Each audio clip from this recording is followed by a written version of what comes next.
72nd running, a 16th of a mile ago. Uncharacteristic has the best stride as they come to the wire. Uncharacteristic.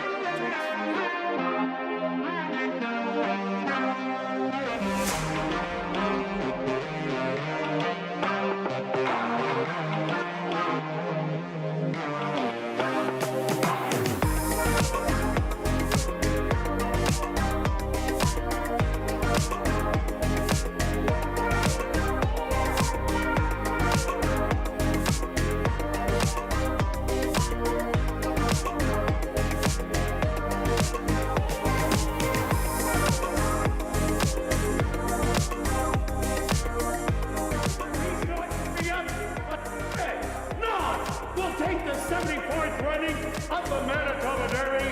These two, a 16th of a mile to go.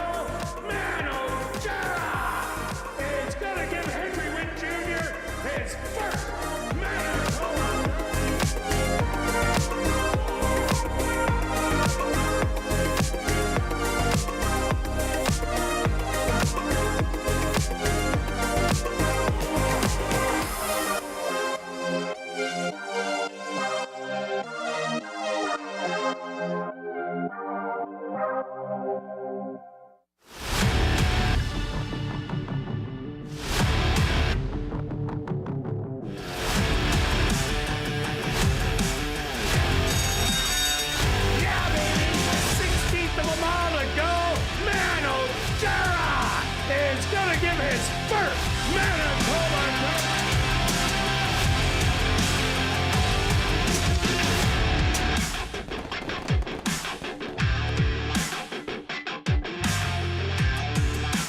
The Manitoba Jockey Club acknowledges that we are on Treaty 1 territory, and the land on which we gather is the traditional territory of the Anishinaabe, Cree, Anisininew, Dakota, Lakota, and Dene peoples, and the national homeland of the Red River Métis. We pay our respects to the First Nations and Métis ancestors of this land. And welcome everybody to ASD Live, brought to you by Manitoba Liquor and Lotteries. Day 2 on the racing calendar. Quick look back at yesterday's racing action. Who is hot? Well, on the trainer's side, trainer Jerry Gorno had 2 wins on the card, and in the jockey side, that was Praven Badri who had the early daily double, and then not to be outdone, Sven Balrup. He got the late daily double on the card. We did only have 6 races, as we had Manitowoc Festival going on, Indian relay races throughout. So there was only 6. We're at 8 races today to make up for the lost race. But for the rest of the way through, predominantly, we are going to go for 7 races a day. Stretch, what did you see on the racetrack yesterday? Yeah, it was a fun start to the season. Maybe not me winning many races, but they were exciting. They were exciting. So thank you, everybody that tuning in again. Just to recap, you mentioned the results.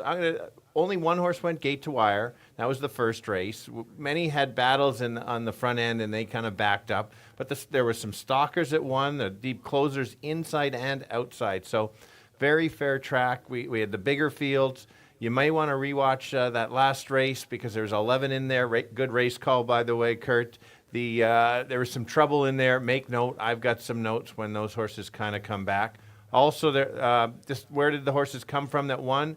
3 layoff horses that were off at least 6 to 8 months. Some even over Yola was 13 a year. Yeah, and then the other 3 winners that had raced all from different tracks, and so I don't think the race shape fooled us, Kirt. I just thought, for me, I like some speed horses that didn't make it to the end. You had some good calls on some closers. A couple of ones you liked the closers, just happened to be a different closer on it. Exactly. And it just happened. So the best part is I know I can only get better, and a good saying is if you didn't win, then you better learn something from it. I've learned something from it. I'm ready to start a new day, Kirt. All right, let's kick it off with the $7,500 claimer. 4 3-and-up maidens are going to go that 5 furlong distance, as they are all 5 furlongs today. And once again, off the top of the show, jockey Chavian Chow is off all his mounts again today. Stretch, Who do you like in the first? All right, you've got my long shot in here. Oh, your long shot. I had on top for a while, and then I had to put it back to second. Okay, all right. Let's take a shot on speed. It won the first race yesterday. Let's hope it wins the first race today. Only had one start at Century Mile. Was showing speed going 7 furlongs, which is so tough to do. First start, let alone any start there, just because of that extra distance. Has back-to-back 5 furlong works. I like that. We're going to get, well, we're 5-1. It's early in the odds. May not get 12-1, but even an 8-9-1, I've got to take this horse just to see how far he can go. And the horse battled with the eventual winner. Was a key race. Both horses came back to win. That ran first and second in there. And it looks real muddied, the form. At least the horse finishing by 15. But he had a little bit of trouble down the lane. And he ended up pretty well just pulling the horse up. I think this horse would have finished a lot closer. And that's why I do like it, because it has speed in a paceless race. But I put number 4, 3 Rough Shots on top in here. The buyer numbers are absolute standouts. Comes out of the Steve Keplin Jr. barn. And this horse was running as a 3-year-old against older horses last year in Canterbury and was bet off the board almost every single time. Ran really great races, but they were all on the turf. Hits the dirt today, but Steve Keplin Jr., well, he's pretty accomplished. And just by looking at the daily racing form, this horse is not bred for the turf. So I think this one is the one to beat in here. Yeah, I agree with you. Most likely winner. I just thought it might lack value, and you called it on the turf, but good point, not really bred for being on the turf, so that's an interesting angle. There's no surprise if the horse wins. I'm just looking for a bit of a price, but completely agree with you. My third selection is the 6. Similar. What's the 6's name? Number 6. Wikwi Mekong? Thank you, Ghost. It's the Ghost. It's going to be one of those this year. The Ghost. All right. The Ghost is... I'm going to have a hard time with that one, too. Wow, some of the names. Yeah, there's a few beauties today. Similar from Woodbine, kind of ran third yesterday. I think this horse is very similar. I think if the 4 doesn't win it and the 2 kind of backs up, this horse certainly could be a bit of an upset in here. So... also, not to mention a couple 5 furlong works that both Kirt and I like looking for, especially at the start of the meet to see which ones are ready. So 2, 4, and 6 for me. You've got the 1? Yeah, I added that one in, coming by way of Texas and most recently Nebraska at Fauner Race Park. But the race I really like is the January 12th race where this horse banged it out and was only beaten by a length and 3/4 in the end. If that was the last line on this horse, the top one, this one would be well bet in here. But coming off 4th, beaten 14 at Fauner Park, I don't think it's going to take as much money. So right now, currently, is about 8-1 on the board. And I think this one could be a little sleeper out of a hot barn, the Jerry Gorno barn, that did win 2 yesterday. So I'm going to give you 4, 2, and 1. Now we're going to carry on to race number 2, a $5,000 claimer for 3-year-olds and up that are non-3 lifers. Again, going that 5 furlong distance stretch. Who do you got? All right, I'm going to go back to another Woodbine horse. I think there's enough speed to set up for a closer in here, and that's why I went to the 4. I wish the distance was a little bit farther, going 5.5, but I just think that this horse has a chance. Does have one of his wins is at 5.5 furlongs, so that's why I did put the horse there. Has the multiple works in there. Doesn't like to win too often, so... maybe that's why Kirt left him out. And for me, it's probably more of a place bet. I don't really trust this race too much, but 4 is my top selection. Yeah, a horse with 35 starts and going to try and break the non-3. Yes, coming from Woodbine, though. That's the only reason I don't have it in my top 3. But I went to number 6, Asa La Vista Honey. This is probably going to be the big favorite in here. The only horse in the field that is winter raced. Has tactical speed, can go press early, Frank's Reload and Moral Outlaw, or I think can just sit right off of them and then try and mow them down the lane. But Asa La Vista Honey running really well. Last 4 starts, a win, 2 seconds and a third. Another one, I think it's the one to beat. Yeah, very fair. Good speed of the speed, and with racing, just kind of keep going from there. So your second pick, my third pick is the 5. A horse has 5 starts, and 4 or 5 in the money, but hasn't won at ASD, so that's why I just didn't put him up higher up there. Again, like I said, 6 out of 7 at the distance. If the speed backs up, certainly can be there. It's all about who's going to go to the lead and stock. So it is my third selection. So I'm 4-6-5. Yeah, I bumped this horse up a little bit because it never got a break in racing. So it ran 13 in a row with tiny little breaks in the middle. And Carl Anderson did really well at the beginning of the year last year, not in the win column, but he had the horses running second and third. All his horses were ready, just running out of air inside the 16th pole. But they ended up catching up and winning after that. So I think Big Ticket will like the little bit of a layoff and move forward off that. And I threw in number 2, Frank's Reload. This is the speed of the speed. Won its first start last year, going wire to wire. Was in a different barn, the Devin Gittins barn. Maria Stanford took over. And the horse does show speed every time. And I think this is the absolute perfect distance for Frank's Reload. So even if he does come up short, I think he'll still be a piece of things. So I'm giving you 6-5-2. Now we're going to carry on to race number 3, a $5,500 claimer for the boys 3 and up. Again, they're going that 5 furlong distance stretch. This should be a really good race. It should be. I found it tough to kind of figure out. We did end up coming with the first 2. Same top two. I see why it's your top selection. The 5 was almost my top selection. Of note, Jerry's got 3 horses in here. I would think one of them in there is probably going to try and go. There's no sense of having everybody sit back and let. Well, I don't think it's the 3 and 4. Those are routers that Correct. come off the pace going a route. Exactly. So I decided to go with the horse with the best last race, and that's the 1. Really like that race. The horse did come off the pace, but can show some speed. And if it runs right back to that last race, I think this horse certainly can be there. Totally understand on the 5. Go ahead. Yeah, well, it's one of the ones that do have winter racing under the belt. All Jerry's horses do. The other ones don't. But I went to number 5, Stylish Gent.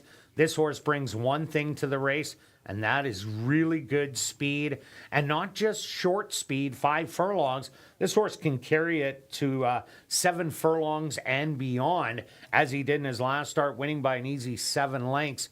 But Stylish Gent, I really like that last workout. 101 and 2 out of the starting gate, freshens it up, gets the horse to realize, hey, you got to go in the gate again. I think the horse will break sharp, and if he clears, I think he's got a big shot to wire the field. For sure. My third selection is the 2. This one has won on and off the pace. I have liked this horse over the years, and you played it many times. Many times. And had a couple of heartbreaks. Heartbreakers, a bit of both. So anyway, I think there's some decent value in here, and at least to use in the exactor. Morning line is 6-1. I certainly I'm not going to leave this horse out in the exactor because it's not. I don't think it's just. I agree the 5's going to the lead, and could go, but kind of you can get some value in there with the exactors for sure. Yeah, the other horse I like, number 6, House Limit, as I think there is a lack of speed in here besides the 5. House Limit can show speed. Last year was in the second level allowance, optional 15,000. So showing up here for 5,500, it is a much easier task today. And ran a good race, only third beaten 3 lengths. To stay happy, you ended up going wire to wire that day. Has a really sharp work coming in, 35 and 4. Tom Gardapi fooled us yesterday with Brody coming up and running a big race on the inside with a sharp work under the belt. So I think House Limit will really like these and be close to the pace. So I'm giving you 5, 1, and 6. Now we're going to carry on to race number 4, kicking off. Jackpot Pick 5 wagering and allowance race. 4 3-year-old maidens. Again, going 5 furlongs. Number 2, Golden Diversion. Make the jockey Sven Balrup stretch. What about this one? I actually turned the page to see that there's a 7. No, but I knew there was a 7 on there. It just was not one of my top 6 selections in here. Well, it's kind of funny because on one of my bets, I do have all in this leg, and that's kind of represented through our picks in this one. Absolutely. Yeah, and my notes here say it can go in any direction in here. I don't know who the morning line favorite is going to be. They've got the 1 listed at 9-5. It could be. How about yesterday's? Kind of the same type of race, and the public was right. We were not. Yeah, O'Barron. Well, I had O'Barron. You did have second, him. You did have him. That's true. That's but sorry not the 10-1 morning line being even money. Yes, and it was an exciting race. So let's go because it's kind of wide open. Let's take a shot in here, and I do like this horse. Kirt's got it second.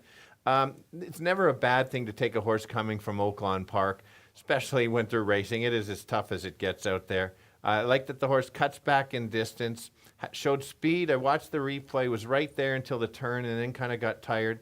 The key to this horse, I think, is the blinkers. The last 3 races, he's worn blinkers and has been right there. So it looks like, yes, he has been going long, but I think he's going to sit that much closer. I think you're going to probably get a little less than 5-1, maybe like 4, 3-1, but still a bet for me. I do like this horse today.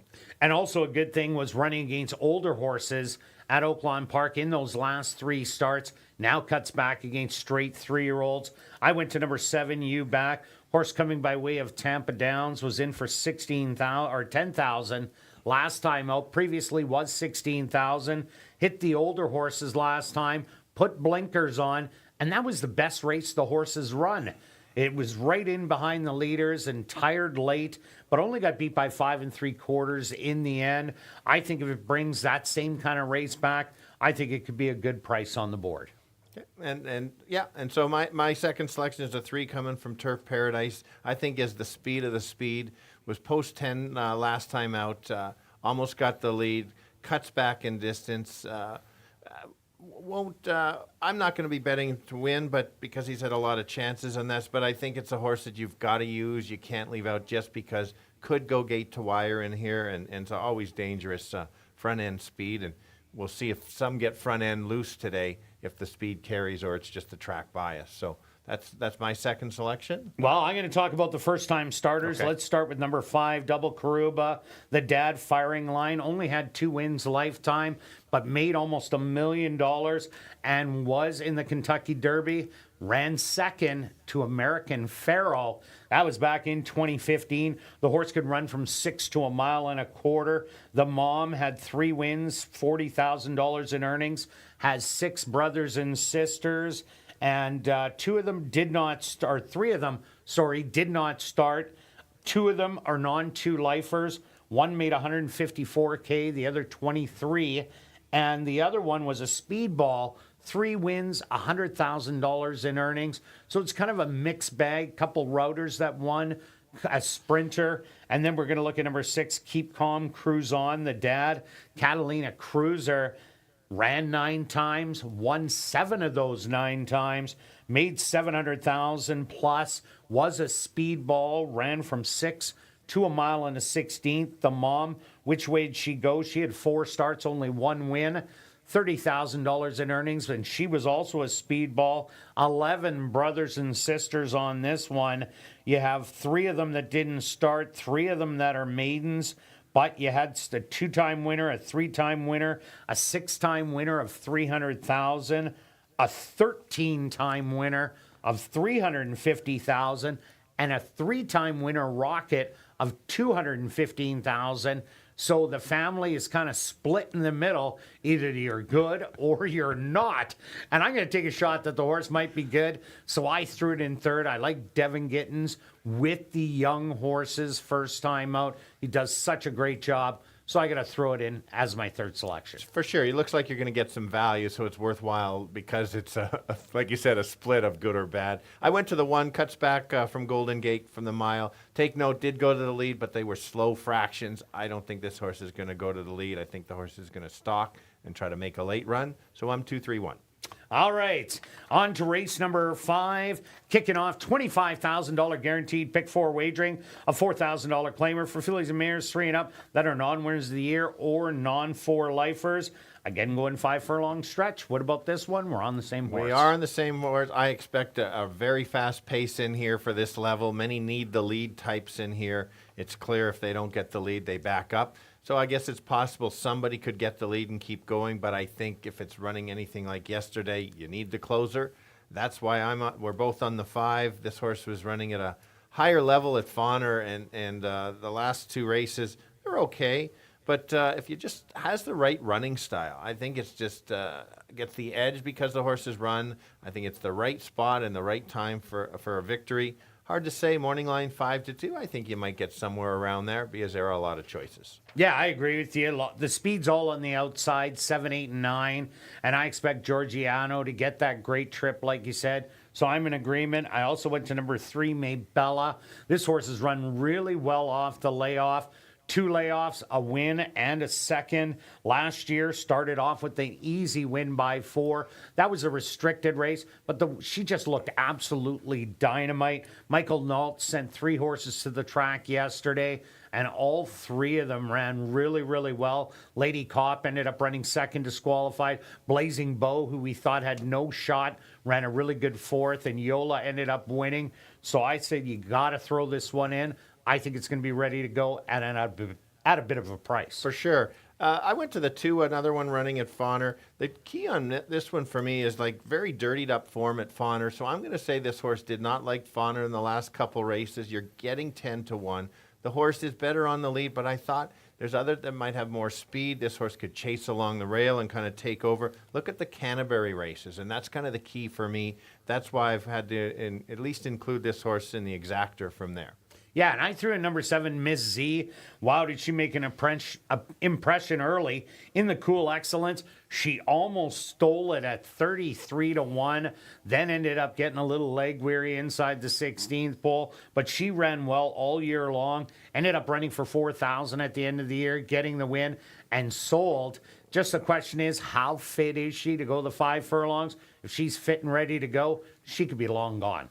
Yeah, again, and so race 5 is the VIP on track. It's also to win a hat from Outpick Us. Yesterday, Jeremy picked the selection. He had the same success as we did. But there were some that put the picks in. And when I go through it, you have until the first race to get your picks in on cap with Kirt and Stretch.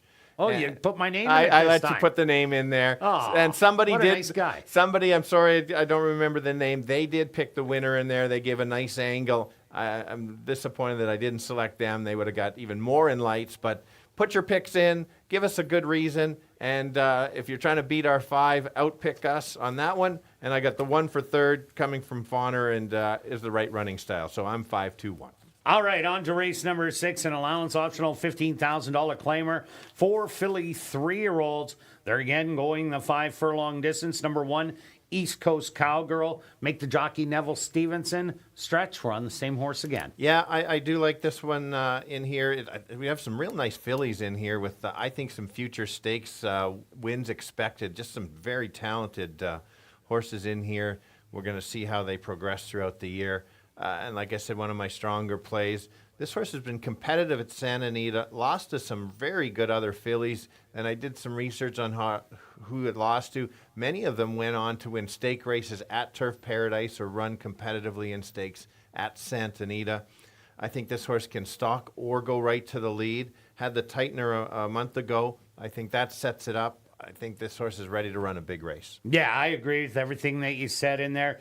The only thing I'm kind of leery about is the 6 second place finishes on top of that 1 win. But she's my niece. This looks like the horse to beat. My second selection in here, number 5, Dynamic Strike. Here's a horse that ran really well last year at Woodbine and ran against the boys in the last 2 starts. Was second beaten a neck, less than even money on the dollar, then came back and ran 3rd beaten 6, attracted the claim for $25,000, has a really good running style, 2 really solid works coming in also in 101 and 4 in the last 2. So I'm saying this one could be one of those diamonds in the rough. Yeah, very true. The 9 we both have selected in here, raced in the allowance at Turf Paradise, did lose to the 4. A couple back. I think this horse certainly has the right, again, running style to pick up the pieces late. I think it could be best of the rest in here. Would have to improve to beat the 4. And your last selection? Yeah. The multiple winner. Everybody else has only won 1. Look at that. He reads my notes. It is the only one with 2 wins. Does the cutback, showing speed, going long. I think he's get the right trip. Certainly can be right there. So I'm 4-9-1. And I'm 4-5-9. On to race number 7, an allowance optional $20,000 claimer for fillies and mares, 3-year-olds and up, going the 5 furlongs. our first of 2 Classic High Fives, and there is a carryover in the Classic High Five, just over $3,400. Scratch number 6, Otter Pop. Stretch, what about this one? Okay, I do agree with your top selections, but just of note in here, I always find a tough race when the co-morning line favorites in here are both speed horses. So are they going to battle or are they going to stalk? If they stalk, they run 1-2, just like how you have, Kirt. I'm taking a small chance. I'm not sure this horse can get there, but I just wanted to put him on top and try to be a hero instead of a zero. But if there is a big battle between 5 and 7 and it comes back, I think this horse certainly has a shot. Has won stake races. Yes, they are at a longer distance. May need one. Morning line of 5-1. I need at least that. But for me, probably a place or show bet as a protection in case the other ones. But that's why it's my top selection. Yeah, a good late rallyer. 7.5 in the wrapper, my top selection. Was here in 2022. Only ran twice. And both of them in stakes races, and both of them very impressive wins. Brings a lot of speed to the race. I think she's run and gun, and the 5 furlongs is absolutely perfect. Number 5, Spittin' Kitten, both our second selections. Comes by way of Tampa. Really turned it on at Assiniboia Downs last year. Was very impressive in all the wins. Started once at Tampa. Both horses that beat it, which Spittin' Kitten was battling on the front. Both of those horses came back to win, one for $32,000, the other for $40,000, and both went off as the favorites. So that was not an easy race that day. And I'm going to throw in Melisandre. Runs very well fresh, had a good second last year, but has 2 wins, a second and a fourth off the layoffs. So I think she can have a big day today, stalking that speed, which is her best style. So I'm giving you 7, 5, and 1.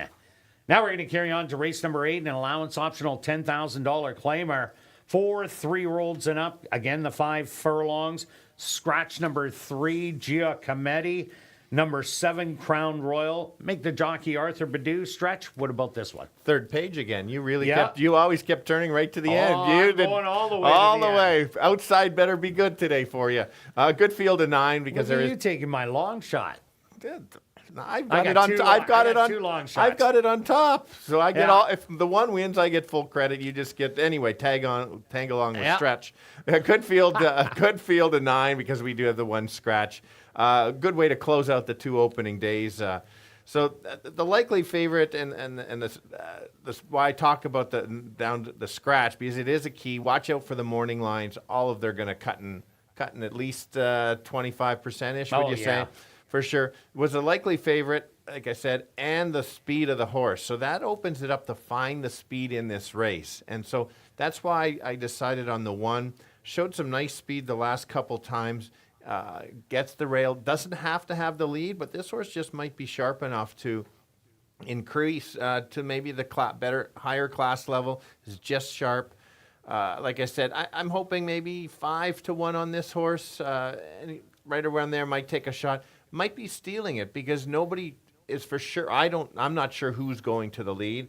Yeah, there isn't a lot of other speed. Pure speed. So it could be a cat and mouse game. So that's why 1's my top selection. And just to add on, this 1 horse high press was a solid $10,000 claimer at Gulfstream. So the $4,000 at Turf Paradise, don't let that throw you off. This horse is right there. I went to number 10, My Noah. Does draw the outside in here, post 9 with the scratch. But look at those workouts coming in. Every one of them solid. Mike Taphorn fooled us in the last couple of years on some first-time starters. Well, he's not going to fool me this year. He can get them ready first time out. My Noah was 4 for 6 in the money. Ran 4th going 7 furlongs. Throw that one out. And the other was 4th to Handcarver and Totalizer.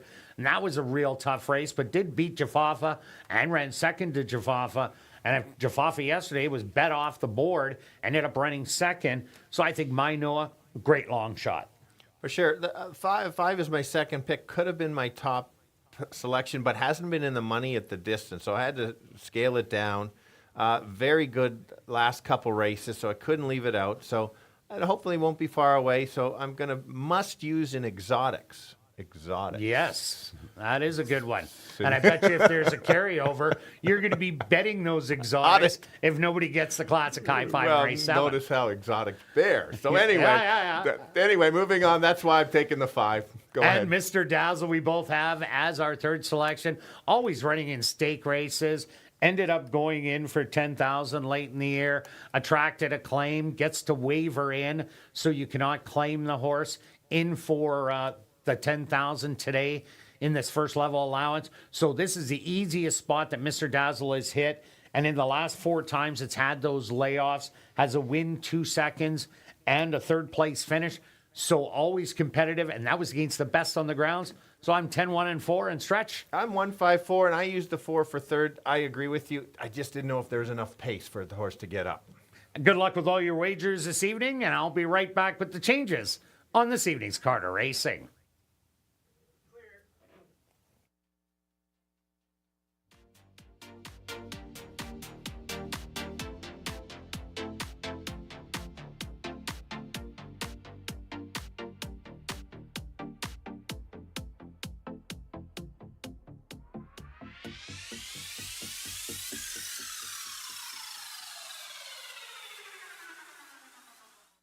And if everybody can get their pens and programs ready, here are the changes on this evening's 8-race Carter Racing.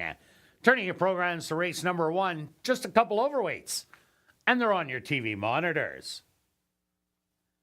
Now turning your programs to race number 2, again, just an overweight.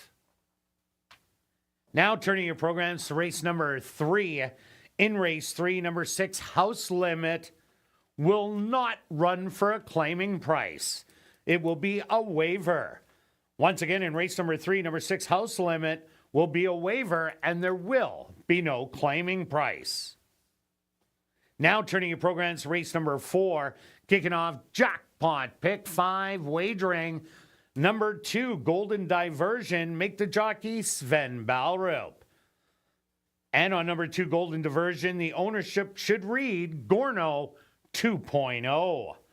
Also, number 5, Double Karuba, the ownership should read A2 Thoroughbreds and True North Thoroughbreds. Now turning your programs to race number 5, kicking off $25,000 guaranteed pick 4 wagering. Number 4, Miss Parfait, the ownership should read Vela K. Butler and Back on Track Stable. Now turning your programs to race number 6. In race 6, number 1, East Coast Cowgirl, make the jockey Neville Stevenson. Turning your programs to race number 7, our first of 2 Classic High 5 races. Scratch number 6, Otter Pop. We do have a carryover in the Classic High 5, just over $3,405. Now turning your programs to race number 8, our second Classic High 5 race. Scratch number 3, Giacometti. Number 7, Crown Royal, make the jockey Arthur Badu. And number 9, Westover, the ownership should read Deb and Marvin Buffalo, Laverne Swanson, and Double D's Stable. Well, another beautiful evening for racing here in Winnipeg. See that stretch? I'm on the cloud. You are, because, well, it is a little cloudier, but there's still Hey, well, you're looking bright, at least. Today's my day. Is today your day? Yeah. All right, we'll see. Under mostly cloudy skies, the temperature 17 degrees Celsius or 62 Fahrenheit. The wind out of the north-northeast at 26 kilometers an hour or 16 miles an hour. And the track is listed as fast, a fast racetrack for this evening's 8-race Carter Racing. And we're going to kick it off right here in race number 1 that goes to post in 14 minutes.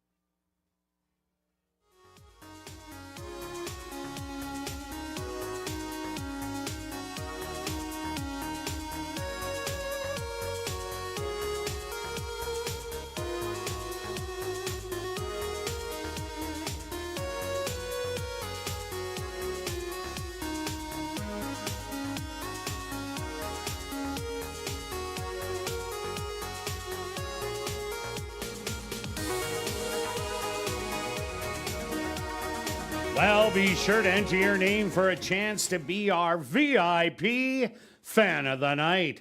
Ballots are available in the lobby. If your name is picked, you're going to get the VIP treatment, including a $25 wagering voucher, an ASD t-shirt.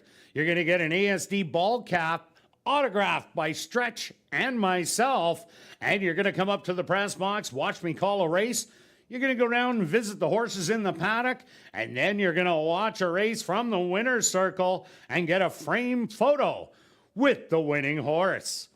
Now on to racing. If you're new to racing, stop by and see Shannon and Brad at the Fan Education Center, located on the main level. Also, that's the place to open a free betting account at hpibet.com. You can bet on the races on your phone, and what's more, if you open an account and bet 100, you're going to get 100. Have a great evening of racing.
And welcome down to the paddock for race number 1. We're going to kick off the card with the $7,500 claimer for the boys 3 and up that are maidens. They're going to go 5 furlongs. Ladies and gentlemen, I just received a late scratch. Turn your programs to race number 4. In race 4, scratch number 4, Shiver. Once again, a late scratch in race number 4, scratch number 4, Shiver. Well, Stretch, here in race number 1, well, $7,500 maidens, big favorite on the board. What do you like? Yeah, that expected. Look at that. Julie is on the ball. She knows that I'm going to the 2-horse. She's on the camera tonight. And let's go with the why. There's a few reasons. This horse showed speed at Century Mile last year and then tired, but it was 7 furlongs, so that's big. That extra furlong or more, and you said on the replay, Dueled with the winner. Dueled with the winner, and kind of realized, the jockey realized that had enough. There was no reason to keep going. Great, good workouts coming in, but steady 5 furlong works and then 4 furlong works previous. I think the horse looks really good. Just checking to see. He's had blinkers last time, has blinkers this year. Yep. So that's something to remember, as we mentioned yesterday. Really watch for these younger horses on equipment changes. And getting first-time Lasix tonight. Yeah. I went to number 4, 3 Rough Shots. The numbers are just jumping off the page on 3 Rough Shots, but those are all races on the turf for $10,000 at Canterbury last year. But this horse is not bred for the turf.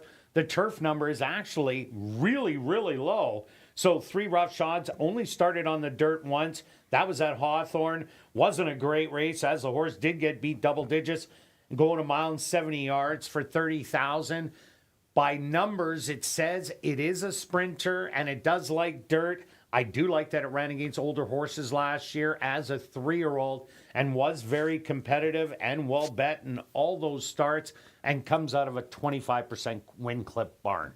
For sure, yeah. If this takes to the dirt, watch out, be right there. Let's go with the one horse is. Let's go. Sorry about that, Julie. I meant to go to the. We could go to the go one to the horse. one. You go ahead. Talk I'm about the going to one. talk about number one, Big and Bold, coming by way of Fauner Park after running in Texas. Didn't run that well at Fauner. Was beaten double digits in there. But if you look back to that January 12th race at Sam Houston, was running for 15,000. Battled on the front and only lost by a length and 3/4, running third in the end. If Big and Bold brings that race today, 9-2 is a massive bargain. Absolutely. Well, it all depends on how big they bet the 4. Let's go to the 6, the Invader from Woodbine. And we saw a similar type horse yesterday run a nice third. I think the kind of equivalent numbers. Makes the drop, was competitive at the 75. They went to Fort Erie and Maiden Special Weight, which is dirt. Didn't fare, but the buyers are kind of the same. My numbers have the same, similar too. So if the pace backs up, 4 doesn't take it, he could be right there. Also look at number 5, Cause I Believe. Horse started for main allowance first time out, but that was a tough race with Silver Jaguar and Just Let Me At Him. Came back and ran a much better closing effort last time in the last start of the year. Good workouts coming in.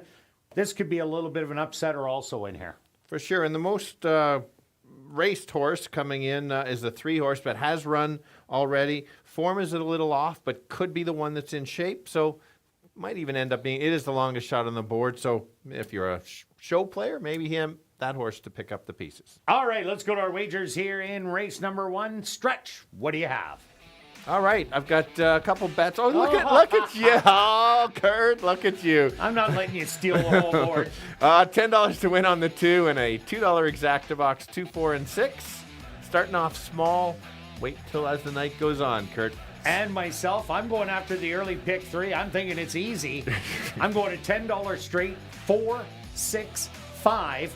And in here, I'm doing a $5 triactor, 4 with 1, 2 with 1, 2. Both of those cost 20 altogether. Good luck with all your wagers here in race 1, and we'll see you back for race 2.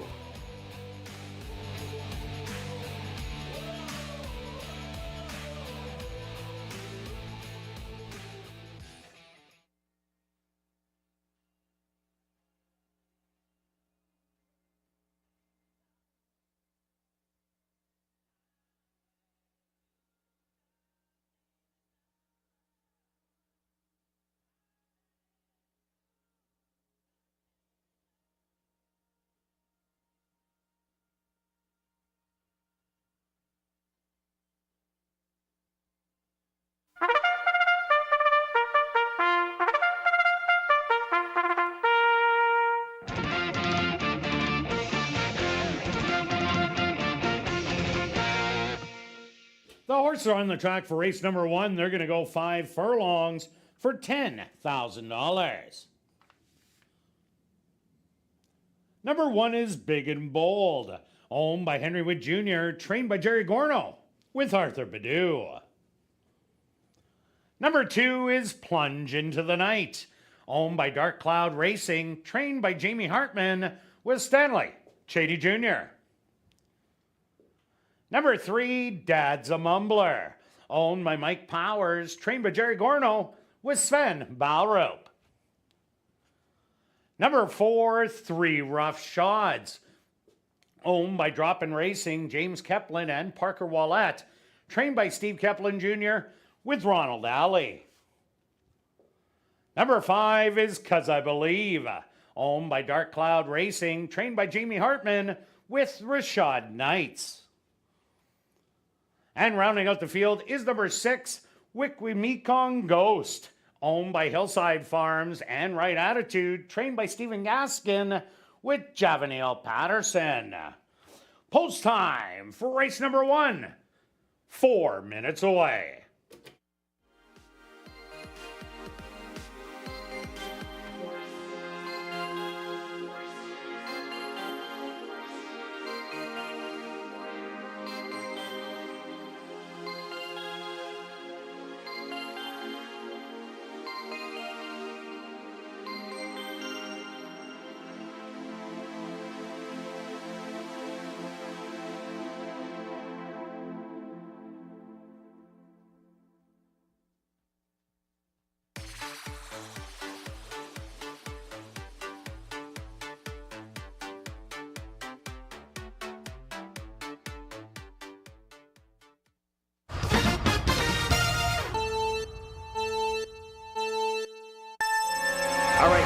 off the Tuesday card with maidens, horses that have not won a race lifetime, going 5 furlongs for the boys. Let's go to the speed horse that I think might be able to steal it, going off at 6-1. Only one start. Let's give this horse another shot. Potential to improve, couple works coming in. It's catch him if you can, and I'm going to, hopefully he does it. The favorite is going to be the 4, most likely winner. Not going to get a lot of value, but should cash a ticket there. And the 6 is the horse that runs evenly, could pick up the pieces late. So let's go 2, 4, and 6. Kirt? Yeah, Stretch, I am going with number 4, 3 Rough Shots. A 3-year-old running against older horses last year at Canterbury on the turf, but was competitive in all 3 starts.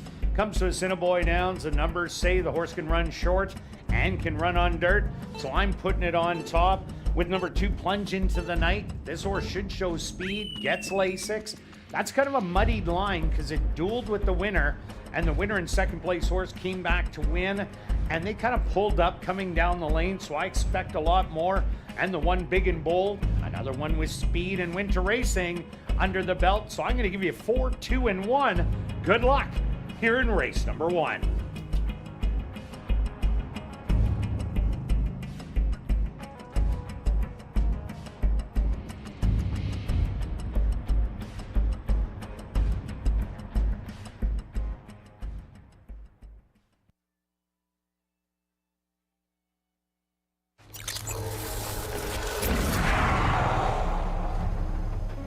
It's now 2 minutes to post time at ASD.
time.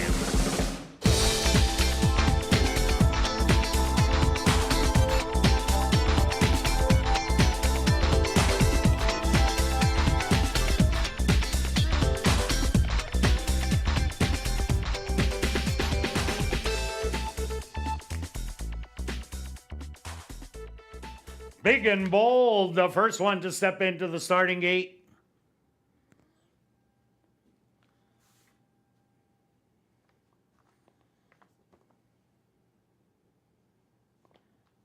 Plunge into the Night takes his spot. Next up, Dad's a Mumbler.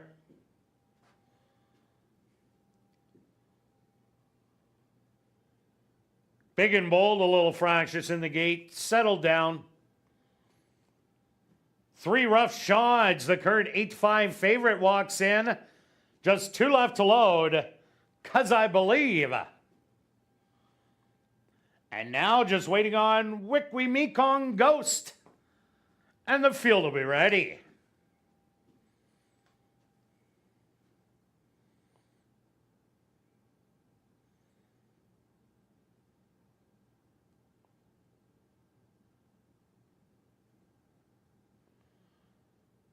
Wickwee Mekong Ghost getting a little extra help from the gate crew is in.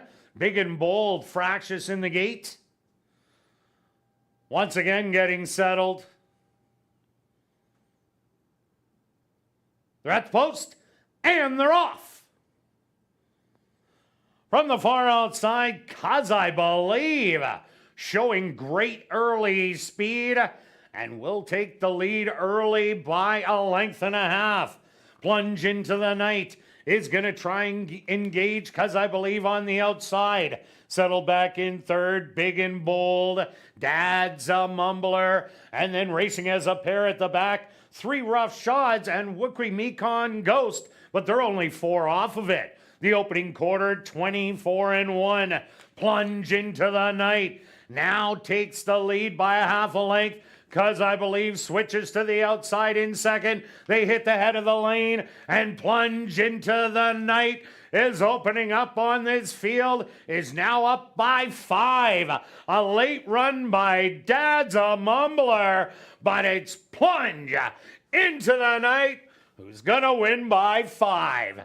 Dad's a Mumbler in second, 3 Rough Shots in third, and fourth to Big and Bold.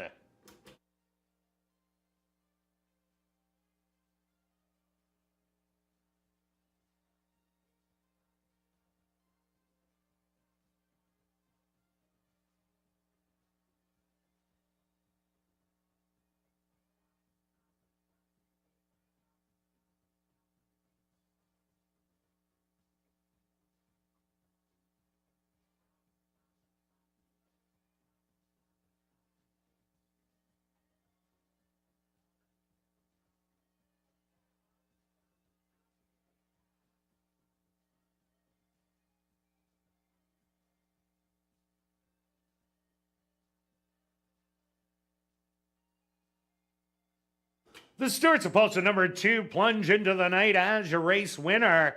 Second goes to number 3, Dad's a Mumbler. Third to number 4, 3 Rough Shots. And fourth to number 1, Big and Bold. They went the opening quarter 24-1, the half 48-4. Time for the 5 furlongs, 101.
Now entering the winner's enclosure, the official winner here in race number 1.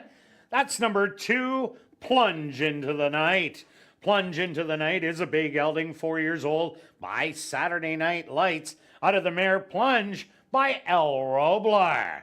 Owned by Dark Cloud Racing, trained by Jamie Hartman, and ridden to victory by Stanley Chady Jr.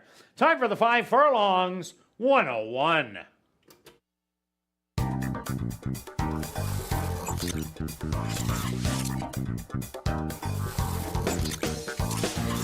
Race 1 is official. In the upcoming second race, there are no changes. Kicking off another pick 3 here in race number 2.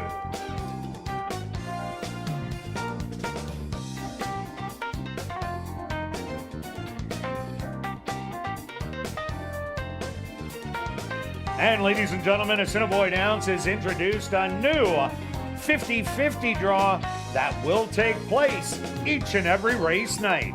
Tickets are 1 for $10, 10 for $20, 50 for $50, or 200 for $100. Tickets can be purchased at guest services or at the VLT cashier's cage on the second level, or from designated 50-50 ticket sellers who are walking around the facility, or you can also go to 50-50 at asdowns.com.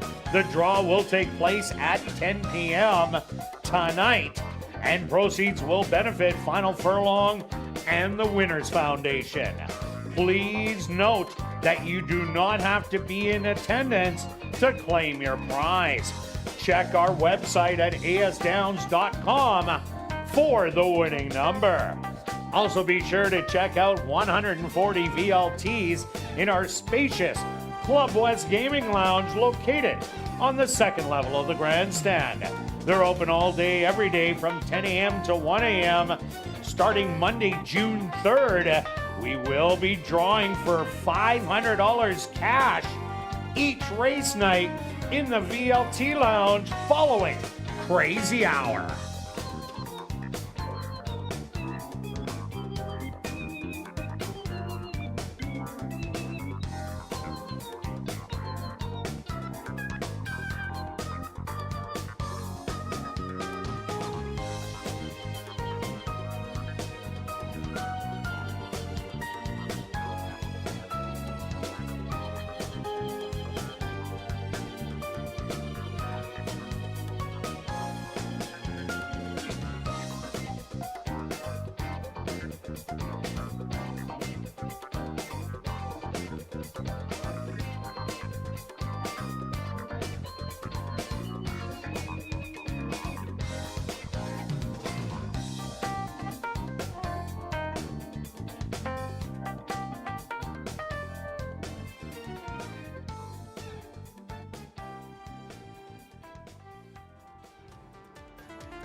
Racetown paddock for race number 2 for this $5,000 claimer. 4 3-year-olds and up that are non-3 lifers. They're going to go the 5 furlong distance. Let's take a quick look back at race number 1. Well, Stretch, the morning line didn't hold true at 12-1, but it was the doing the homework after and watching that replay and watching the horse kind of pull up down the lane. And if we would have known that, that morning line definitely would have been lower. But that horse was ready to win today. For sure. Good point on calling the morning line. When you're doing the morning line, it's not the horse that you think is going to win. You're thinking of what the odds should be when people bet it. So it's very tricky. Just because that we like the 2 horse doesn't, you can't make that the favorite. And so, and if I'm going to be looking at all the morning lines, helping do the morning line, looking at all the video, you might get the morning line by today. That's so true. Because there's a lot of video to watch for each and every race card. Absolutely. At least for me and you, yeah, we know that. For sure. All right, here we go. Let's start. I got my first winner of the year. You did. Way to go, Well, Stretch. there was only 6 races yesterday, so it's... there we go. Okay. And that's what I did. I got it on the first and then shut up. Here we go. Let's go for another price. I think this horse will get bet down. Julie's found the 4. Horse is coming from Woodbine. It doesn't win a lot, but I like the running style.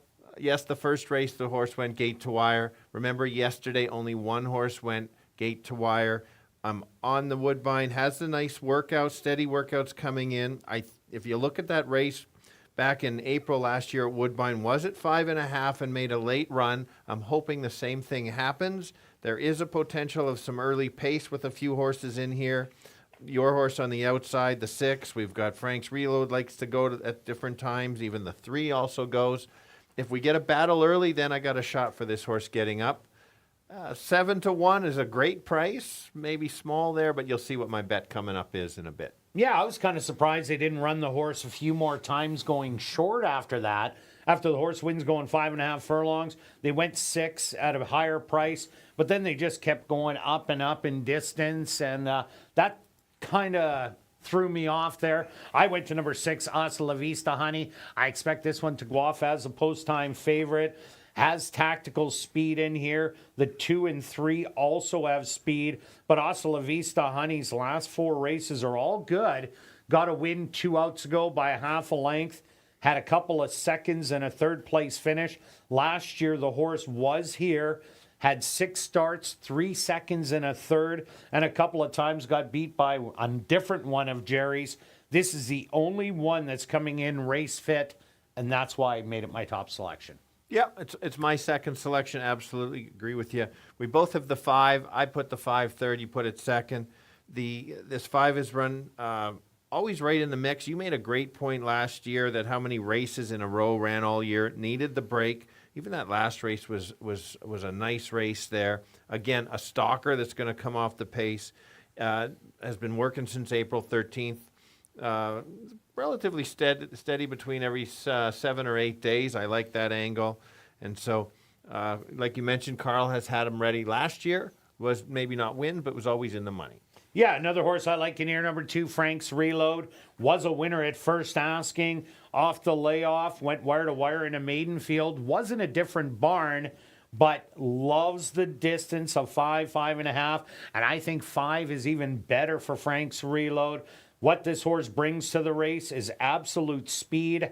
It did come off the pace in its 3rd last outing on August the 21st. And that's only because Mia's Majesty was an absolute rocket and went out to the front end, so Frank just didn't have enough speed. There isn't a pile of speed this race, so this horse might just get loose and be able to go a little bit farther. For sure. Another one to consider, it's 5-1, is the 3. Could potentially be the part of the pace battle in here. But look at all the works coming in. Really like that. Back-to-back 5 furlong works. Think the horse, you can't miss it. That's the gray. And I've heard gray horses go faster than the others, so that's what I've heard. Well, they do go faster if they finish ahead of them. That's true. 5 furlong. Outside shot. I think the horse is in shape, ready to go. Looks great in the paddock, so maybe include in your exotics. Yeah, definitely does. Also, look at number 1, Shirley Sherman. Last year, Well, hit the board 3 out of 5 times, but was only 3 third-place finishes. Ran really well at the start of the year, only to get beat by 3.5, but did have winter racing under the belt. Then they stretched it out around 2 turns, going 7 and 7.5 furlongs. I think this horse will like the freshening up. Don't expect any speed. Will try and be a rallier in here and might be able to pick up a little bit of a share. Sure. All right, let's go to our wagers here in race number 2, Stretch. What do you have? As mentioned while I was just talking about the horse, a simple 30 place on 4. I'm not sure if he can get there, but for the win, good value on the win, but I think the place is a better bet. All right, and I'm going after the exactor in here. I'm taking the 6 Hasta La Vista Honey with the 5 big ticket, and I'm going to bet a $20 one. Good luck with all your wagers here in race 2, and we'll see you back for race 3.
The horses are on the track for race number 2.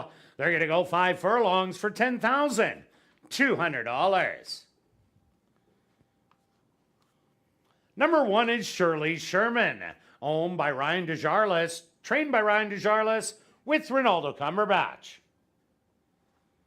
Number 2 is Frank's Reload, owned by S&S Racing, trained by Maria Stanford with Neville Stevenson. The 3 is Morrow Outlaw, owned by Norm Suderman and Wendy Anderson, trained by Wendy Anderson with Antonio Whitehall. Number 4 is Can You Hear Me Now, owned by Marco DeFonte, trained by Devin Gittins with Demario Bino. Number 5 is Big Ticket, owned by Neil Van Dorp, trained by Carl Anderson with Tim Tarasenko. Rounding out the field is number 6, Hasta La Vista Honey, owned by Henry Witt Jr., trained by Jerry Gorno, with Arthur Badu. Post time for race number 2, approximately 3 minutes away.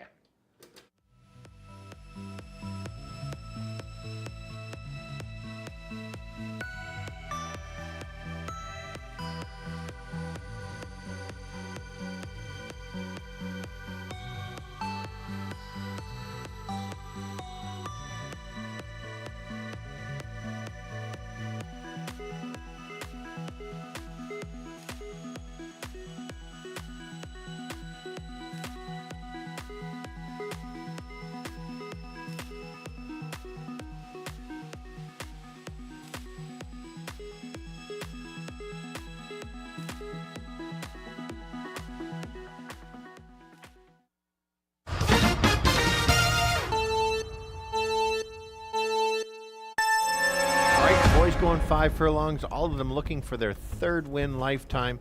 I'm going to go with a bit of a price horse, the 4 horse at 5-1. Has some works coming in, coming from Woodbine. Will be a closer. We won't see him near the front end and try to make a late run to try to get up.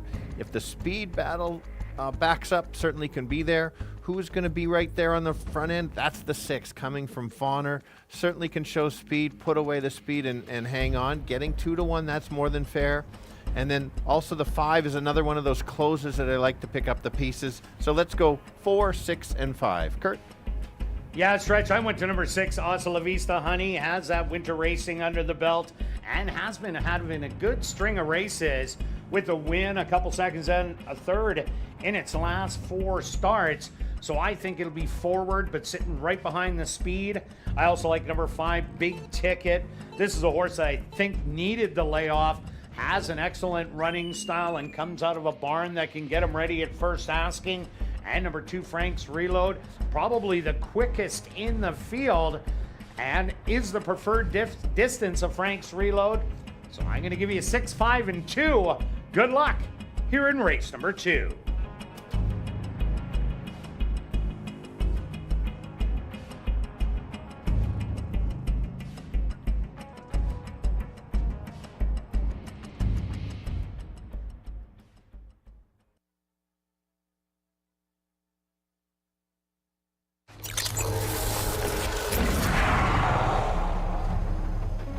It's now 2 minutes to post time at ASD.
It's time.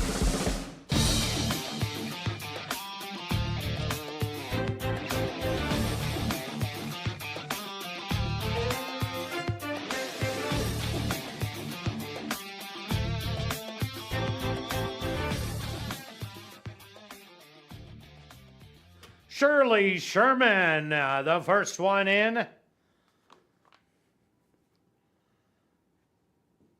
Next up, the Speedy Franks Reload. Morrow Outlaw takes his spot. Can You Hear Me Now goes in. Just 2 left to load. The current H5 favorite, Big Ticket. And just waiting on Hasta La Vista, Honey, to the outside. The field is set. They're at the post. And they're off. Quickly from the inside, Morrow Outlaw shows a bit of speed, but on the outside, Hasta La Vista, Honey grabs the lead by a long neck. Frank's Reload puts on the pressure on the inside. Morrow Outlaws now going to watch the early action. 2.5 lengths back in third. On the inside in fourth, Shirley Sherman with Big Ticket and your early trailer. Can You Hear Me Now? The opening quarter, 23-4. Frank's Reload and Hasta La Vista, Honey. These two nose and nose as they hit the head of the lane. Morrow Outlaw ready to pounce on them. And Big Ticket coming with a big run on the outside. Frank's Reload on the rail. In between horses, Hasta La Vista, Honey. And now Morrow Outlaw kicking it in. And Big Ticket, but it's going to be Morrow Outlaw getting the job done. Second's going to go to Big Ticket. Third to Frank's Reload. And fourth to Can You Hear Me Now?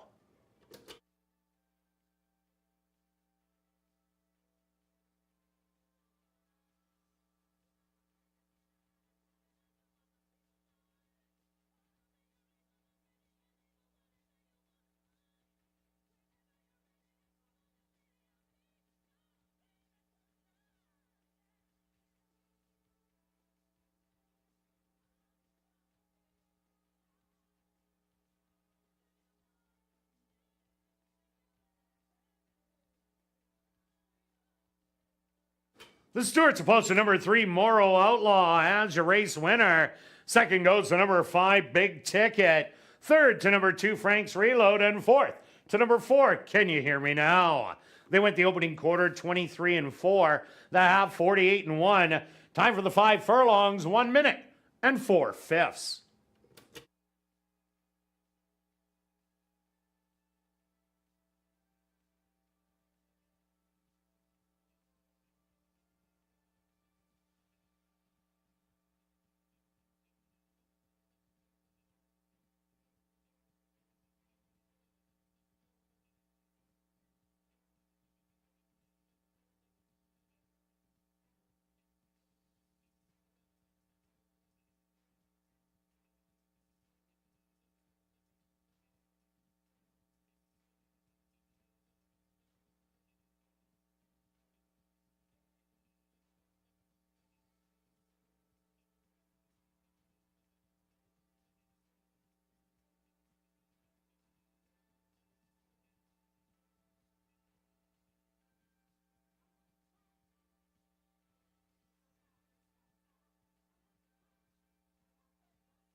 Ladies and gentlemen, please hold all tickets. We have a rider's objection here in race number 2.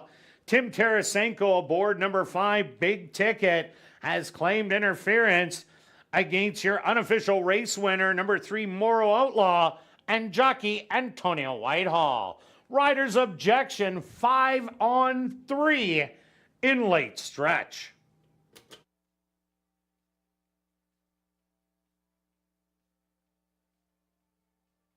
Now entering the winner's enclosure, the unofficial winner here in race number 2, that's number 3, Morrow Outlaw.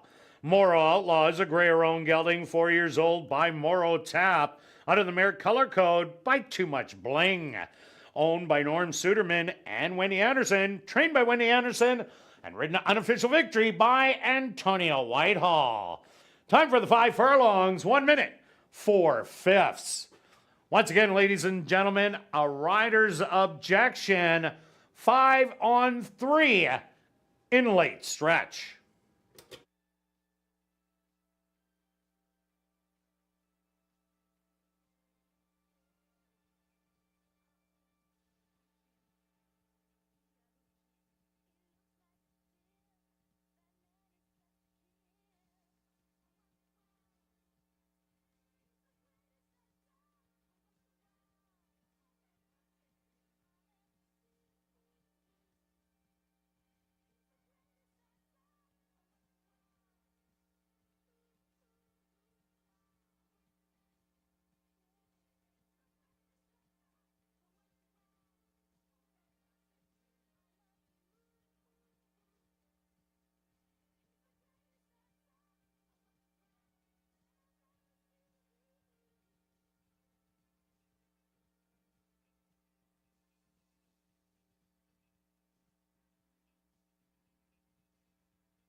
Ladies and gentlemen, after reviewing the films, the stewards have disqualified number 3, Moral Outlaw, for interference with number 5, Big Ticket, in the stretch drive.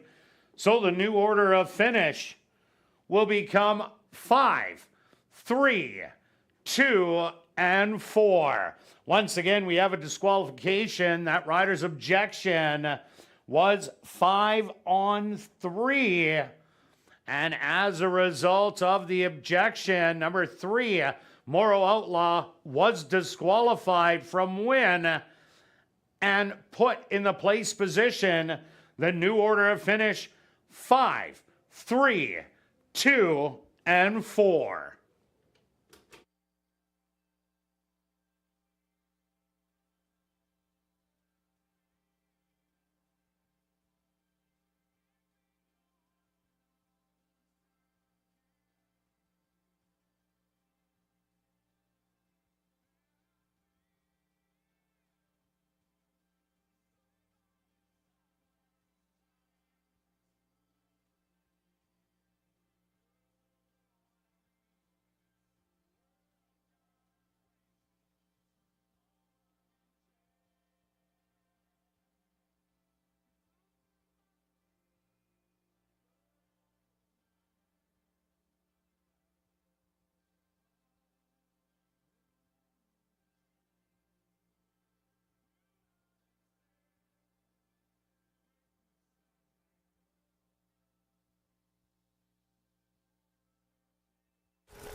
Race 2 is official in the upcoming third race.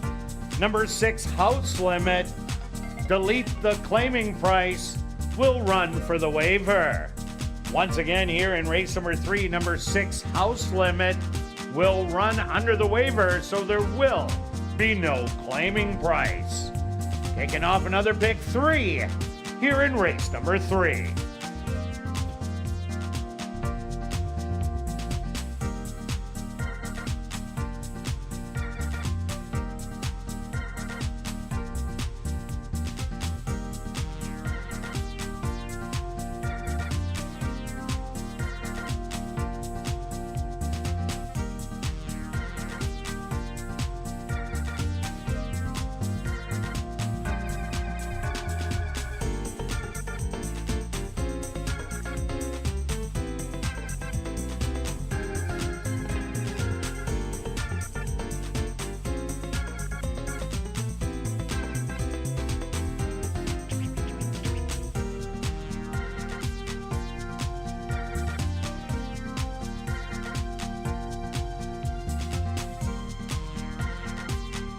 And be sure to check out the 140 VLTs in our spacious Club West Gaming Lounge. It's located on the second level of the grandstand, and it's open all day, every day from 10 a.m. to 1 a.m. And starting Monday, June the 3rd, we will be drawing for $500 cash each race night in the VLT Lounge following Crazy Hour.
And welcome back down the paddock for race number 3. We have a $5,500 claimer for the boys 3 and up. Again, that 5 furlong distance.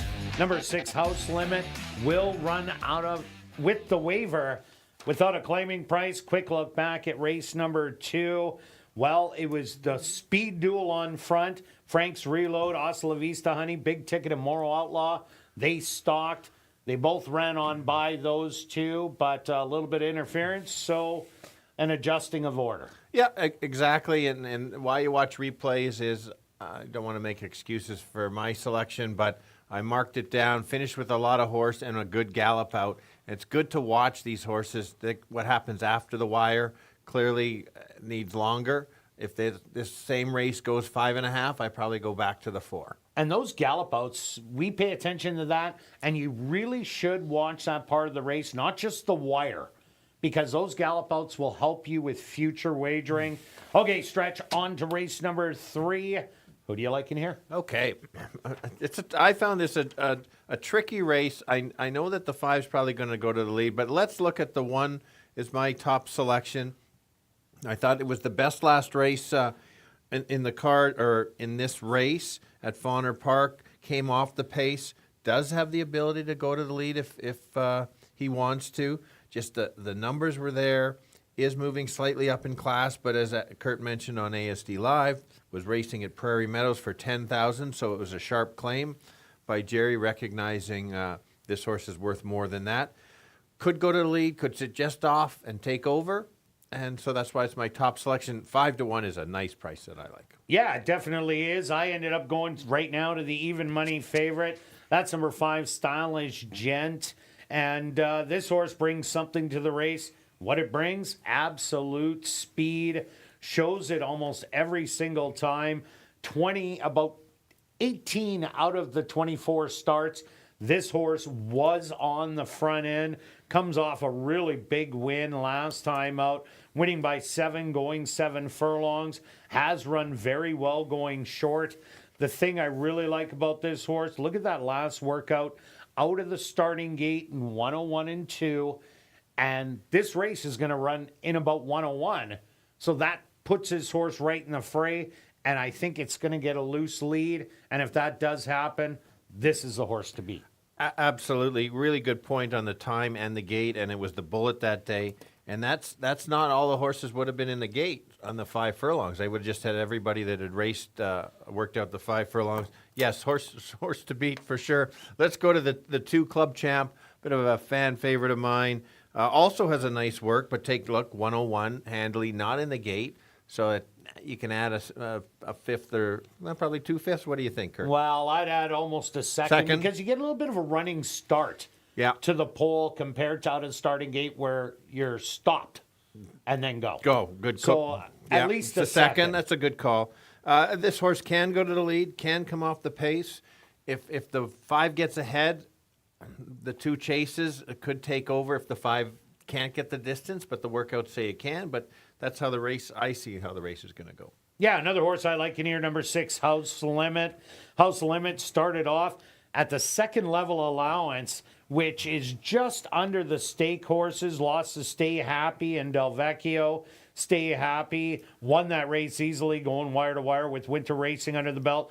House Limit does have some speed, but I don't think as much as Stylish Gent. But this horse will be forward early, where I see the 3 and 4 sitting back, as the 1 probably will be sitting a little back. So House Limit just might get an absolute dream trip in here. So that's why I like him in my top 3. For sure. And both of the 3 and 4 have been racing. As you mentioned, they're the deeper closers. So unless the speed backs up, they're not going to be there. They have the figures. I'm going to be taking note of both of these for the future, just when they get a little bit longer, especially the Milo, that kind of sets them up for a better chance of success. But certainly at those prices, could be worth a bit of a shot for second or third. No doubt about it. All right, let's go to our wagers here in race number 3. Stretch, what do you have? Okay. I'm going to try another place bet. In case the 5 gets loose, I'm getting 7-1 on this horse. I think it's going to get a nice trip and could get a $4 to $5 place price. So 30 place 1. And myself, I'm going after the pick 3. I'm taking just the 5 in here.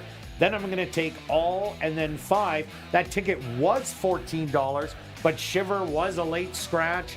So that ticket right now is only $12 for a $2 pick 3. Good luck with all your wagers here in race 3. And we'll see you back for race number 4. Kicking off Jackpot Pick 5 wagering.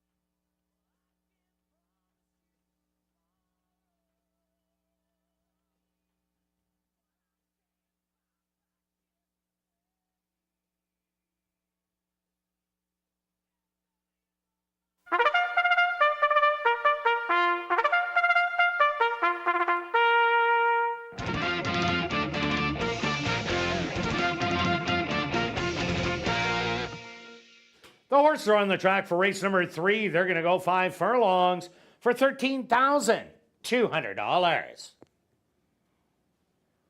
Number 1 is 'Tis Hot and Dusty, owned by Racing Lake Stable, trained by Jerry Gorno with Sven Balrup.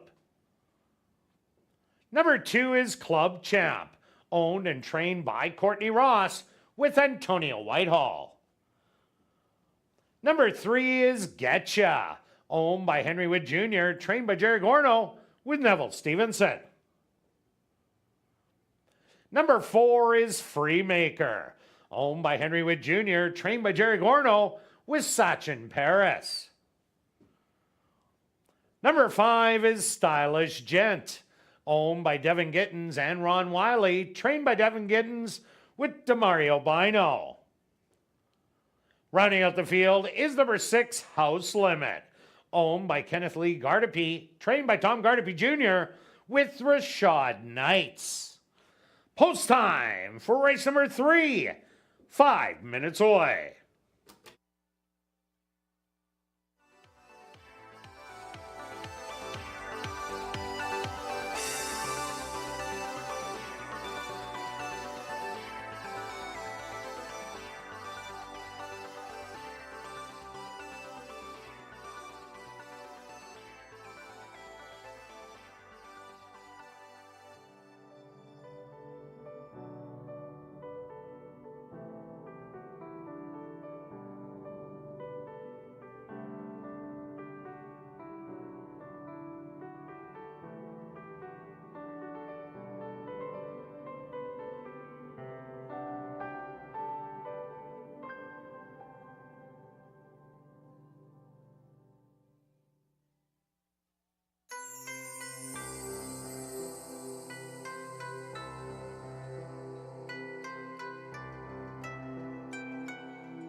going 5 furlongs, claiming price $5,500 for some of them. I'm going to start with the one at 6-1. Like the value, like his last race coming from Fawner. Can go to the lead, can come just off the pace. Runs back to that last race, should be right close to the pace. Hopefully take over from the 5. The 5 is the horse you got to catch. 4 to 5 is the price, a little low for me. Most likely winner. Other one to consider is the 2. Has the workout, has the speed to be close as well. So let's go 1, 5, and 2. Kirt? Yeah, Stretch, I really like the 5 in here. Stylish Gent. I think this one is the speed of the race. And if you get loose, you're going to have a tough time catching Stylish Gent, even though so far through our first 8 races here at the Downs, we've only had one wire-to-wire winner, but I think has a big chance. Another horse I like, Tis Hot and Dusty on the inside, just like your top pick. This horse ran huge last time from just off the pace. I also like number 6, House Limit. You're getting 6-1 right now on a horse that was running for the option 15,000 early on last year, and this is only 5,500. So I'm going to give you 5, 1, and 6. Good luck here in race number 3.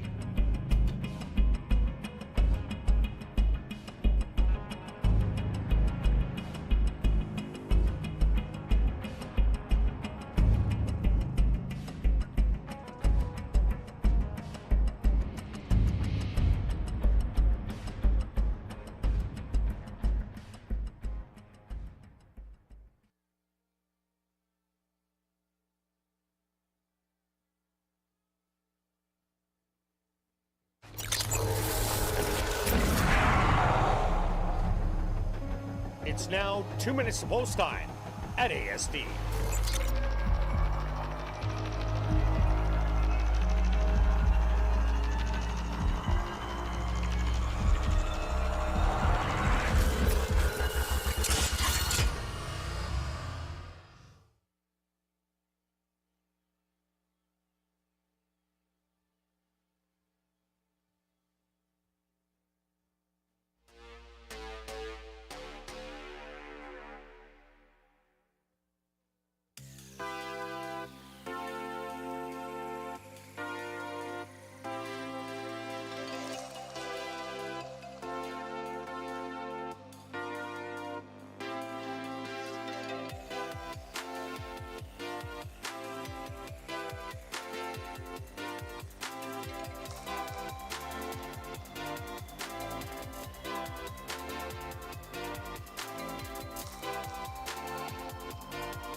Post time!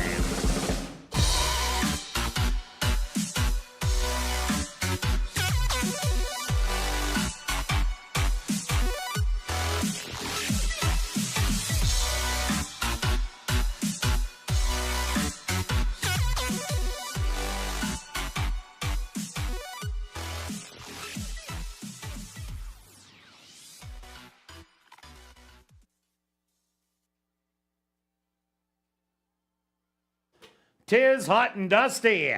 The first one in. Club Champ is also in. Getcha walks up and in. Freemaker is next. Now just 2 left to load. The current 4-5 favorite, Stylish Gent. And just waiting on House Limit to the outside. The field is set. They're at the post. And they're off. To the far outside, House Limit.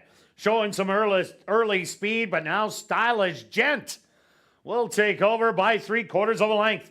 House Limit back to second. A wave of 3 in behind.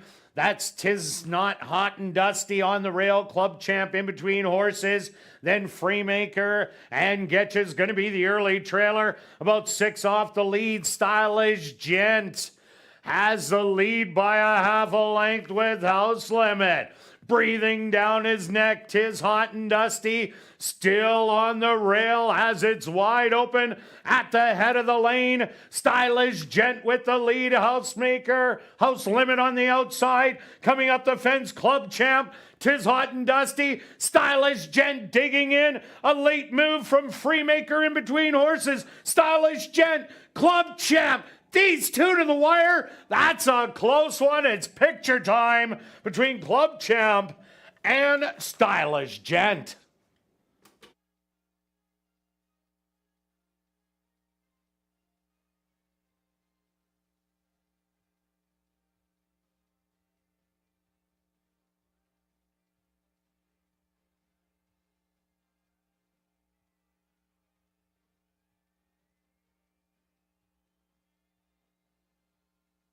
The stewards have requested a photograph to determine the winning horse.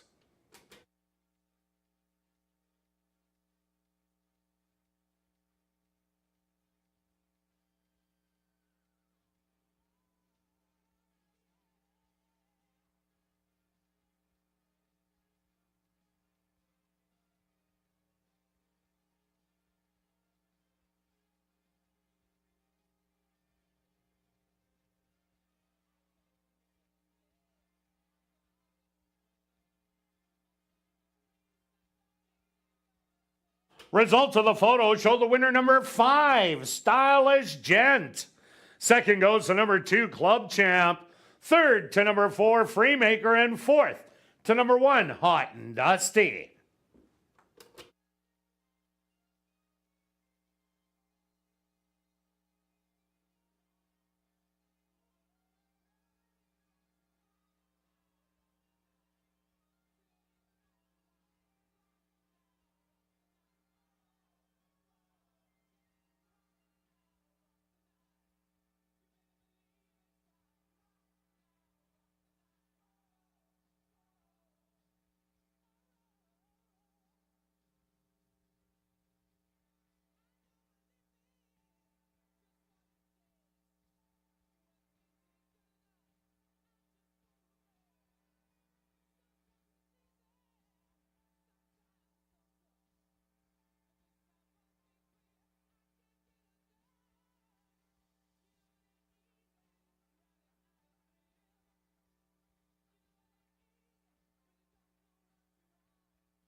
Now entering the winner's enclosure, the official winner here in race number 3, that's number 5, Stylish Gent.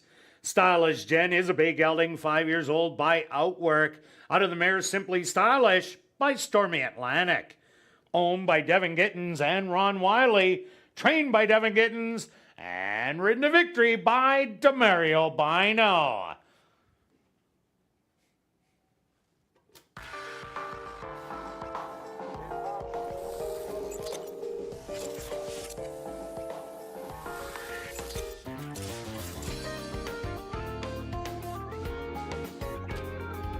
Race 3 is official in the upcoming 4th race.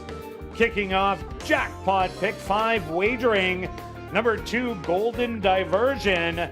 Make the jockey Sven Balru.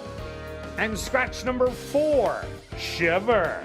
We'll carry on with the rest of the changes in this evening's Pick 5. Turning your programs to race number 5. Number 4, Miss Parfait. The ownership should read Vela K. Butler. And Back on Track Stable. Now turning your programs to race number 6, number 1, East Coast Cowgirl. Make the jockey Neville Stevenson. Turning your programs to race number 7, scratch number 6, Otter Pop. Now turning your programs to race number 8, scratch number 3, Giacometti. Number 7, Crowned Royal. Make the jockey Arthur Badu. And number 9, Westover, the ownership should read Marvin and Deb Buffalo, Laverne Swanson, and Double D's Stable. Jackpot Pick 5 wagering here in race number 4. They'll go to post in 15 minutes.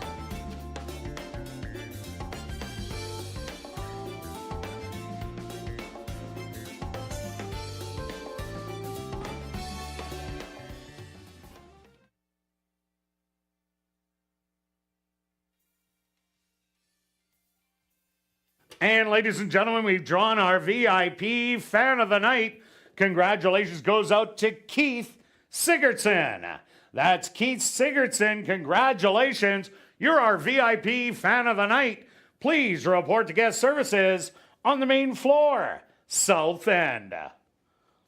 And just a reminder to get your 50-50 tickets. The jackpot is already over $1,100 at $1,170 and growing. Tickets are 1 for 10, 10 for 20, 50 for 50, and 200 for 100. Tickets can be purchased at guest services or the VLT cashier's cage or from designated 50-50 ticket sellers who are walking around the facility. Or you can also get them at 5050.asdowns.com. Ticket sales will close at 9:50 p.m. The draw will take place at 10 o'clock. Tonight, the proceeds will benefit Final Furlong and the Winners Foundation.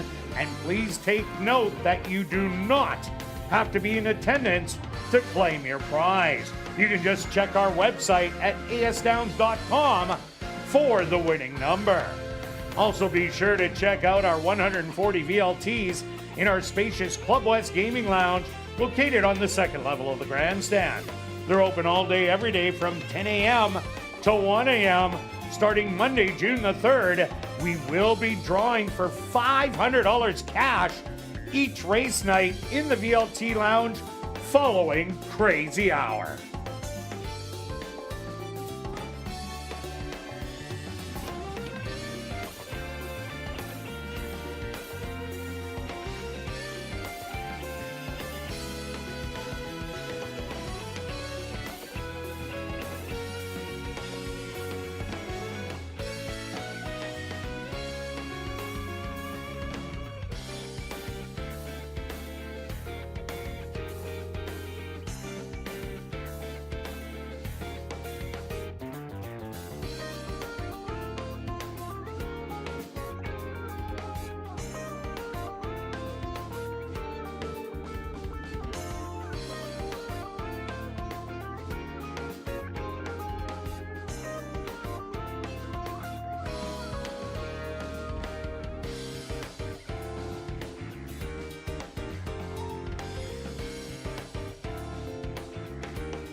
And welcome back down the paddock for race number 4. Time to kick off jackpot pick 5 wagering with an allowance race for 3-year-old maidens.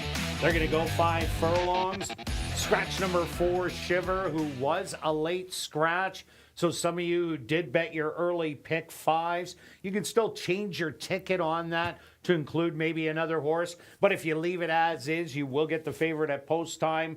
For number 4, Shiver. Number 2, Golden Diversion. Make the jockey Sven Balrup.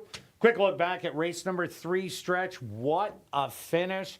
4 horses at the wire, but Stylish Jen, who made the lead, hung on even though blowing the turn. Yeah, battled back, very game, and the standard club champ is always right there and loses more photos than he wins, it seems. At least I didn't bet him to win today. But, another good race. The races have been good. They're coming from all over the place. Still a fair track for sure. And it's one of those photos that could fool you because it looked like the 2 was ahead, but because of the separation in the horses, I thought the 2 could have won that one. But I know with big separation, the outside horse always gets a little bit more. And that's why I said the photo. If not, I would have been caught in that one saying club champ and looking foolish like I do half the time. But congratulations to them. All right, on to race number 4, Stretch. This is a wide open one. It is a wide open, and I do like a horse here, and we've already got right on the camera, which is good. So coming from Oaklawn, the 2 horse, showed some speed going long, adds blinkers. I really like the last 3 races with the blinkers showing more speed, cuts back. I don't think this horse will be on the lead, but I think this horse is going to stalk. And because it's been the mile, it's going to take over late. That's a really nice price. I like it 5-1. It just checking, it still has the blinkers because that was key for me on this horse. Don't you think? Blinkers there, Kirt? Yeah, kind of looks like to me.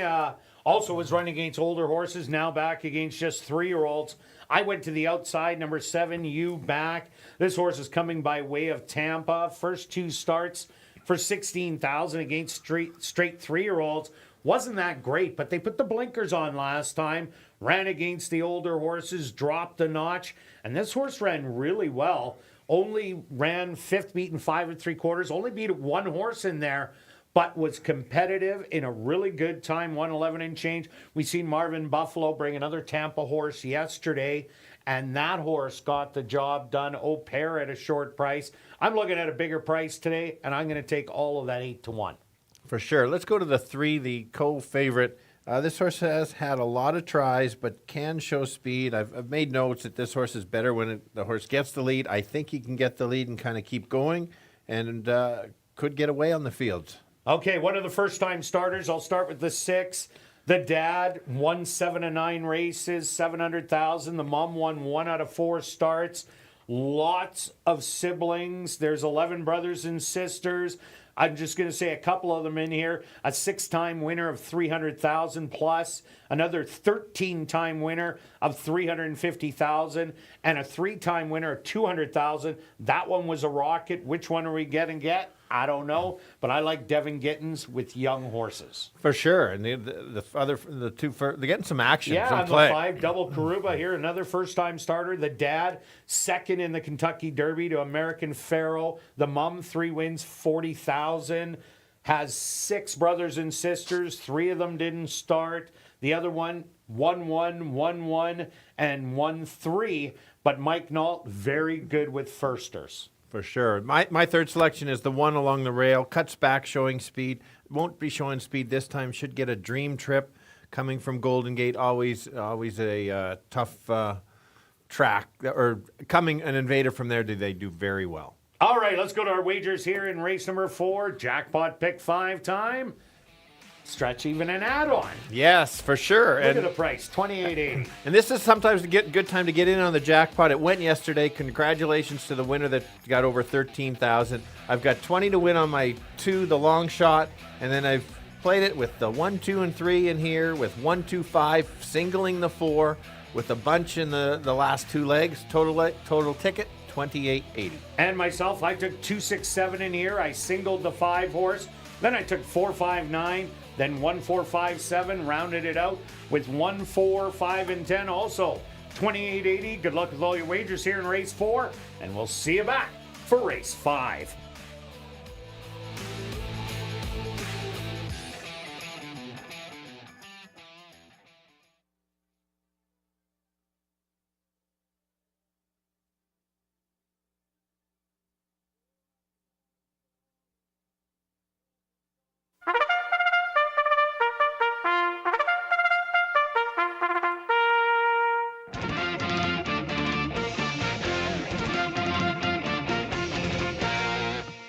The horses are on the track for race number 4. They're going to go 5 furlongs for $20,000. Number 1 is Grand Slam Kid, owned by Gary Naherniak, trained by Mike Taphorn with Neville Stevenson. Number 2 is Golden Diversion, owned by Gorno Brothers 2.0, trained by Jerry Gorno with Sven Balrup. Number 3 is Lieutenant Norm, owned by Drop-In Racing, trained by Steve Kepplin Jr. with Ronald Alley. Number 4, Shiver, was a late scratched. Number 5 is Double Karuba, owned by A2 Thoroughbreds and True North Thoroughbreds, trained by Michael Nault with Praven Badri. Number 6 is Keep Calm Cruise On, owned by Devin Gittins, Larry Falloon, and Ron Wiley, trained by Devin Gittins with Ronaldo Cumberbatch. Rounding out the field is number 7, You Back, owned by Buffalo Racing Stable, trained by Martin Buffalo with Demario Bino. Jackpot Pick 5 wagering here in race number 4. They'll go to post in 3 minutes.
Six boys looking to win their first race lifetime, going 5 furlongs. I'm going to start with a bit of a price here on the 2 horse, going off at $9 to $2 or $11 for a win wager. Comes from Oakland Park. A tougher track, kind of dropping in class. Has been running. A nice workout coming out over the track. I do like that. I think you're going to get a stalking trip and try to take over late. Who's the speed? I think 3 is the most speed coming from Turf Paradise. They're always quick there. That horse is going to try to steal it. Doesn't have to have that outside post. And on along the rail, which has been okay today, that's the 1 at 5 to 1. 2, 3, 1. Kirt? Yeah, Stretch, I went to the outside horse, number 7, You Back, coming by way of Tampa. First 2 times didn't run well, but they did the equipment change, added blinkers on, ran so much better and was close to the pace. Tampa horse did win yesterday, so I'm going to take a shot at 7-1. I also like the 2 Golden Diversion, as you do, for the same reasons. And the first-time starter, maybe Keep Calm, Cruise On, coming out of a barn that can get the horses ready at first asking, just like number 5 Double Karuba. But I'm going to give you 7, 2, and 6. Good luck here in race 4.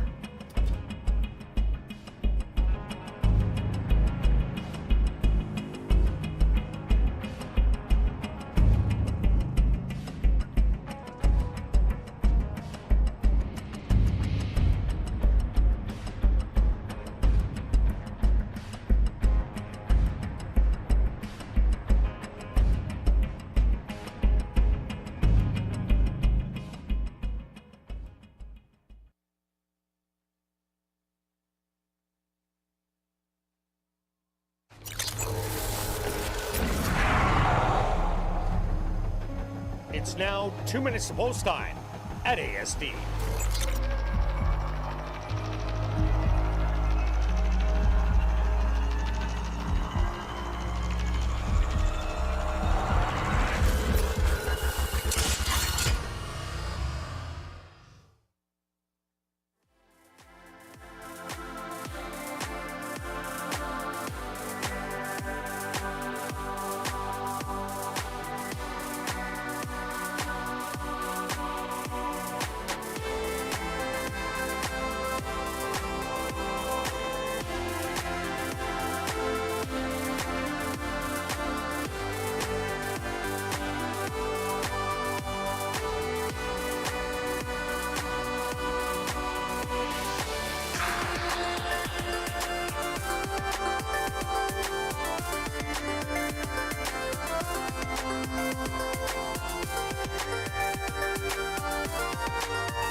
Post time!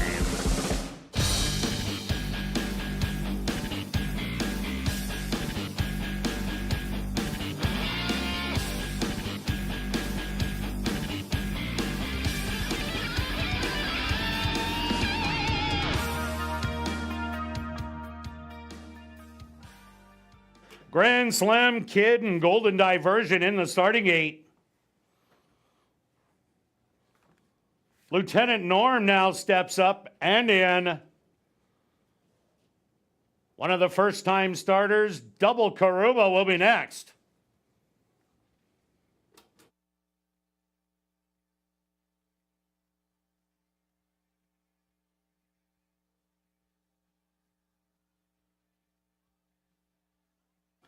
Just 2 left to load. The other first-time starter, Keep Calm, Cruise On. And now just waiting on you back to the outside. The field is set. They're at the post.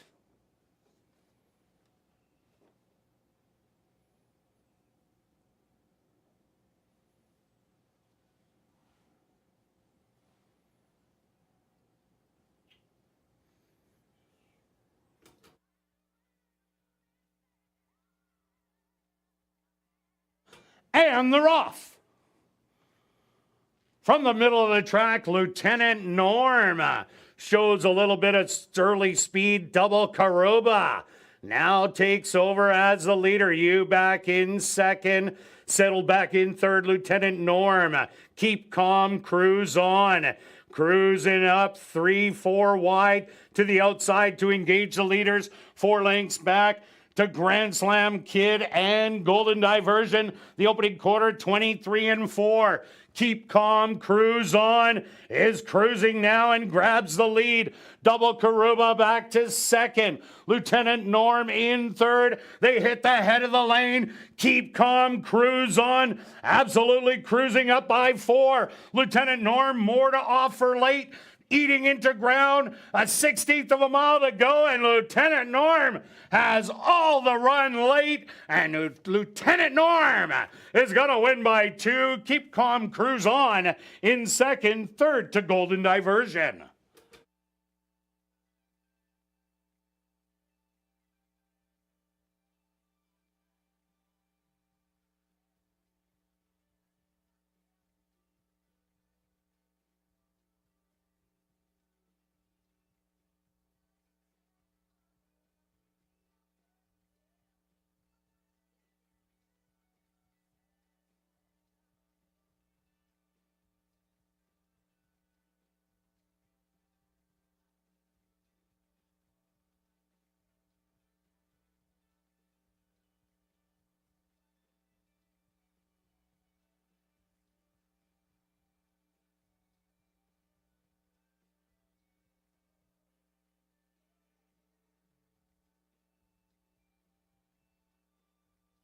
The stewards are posted number 3, Lieutenant Norm, as your race winner.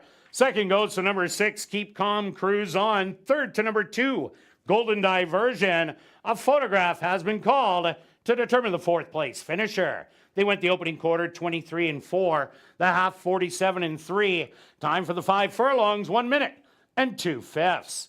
Results of the photo show number 7, You Back, finished in 4th.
Now in the winner's enclosure, the official winner here in race number 4, that's number 3, Lieutenant Norm.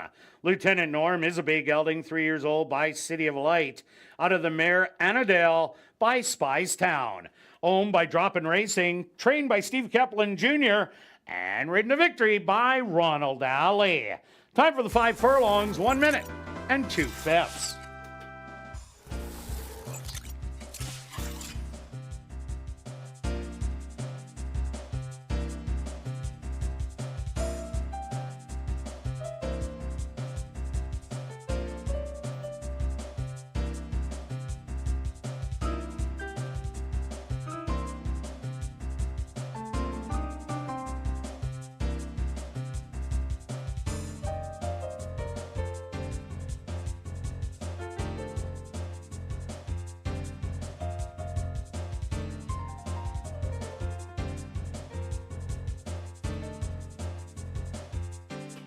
Race 4 is official in the upcoming 5th race.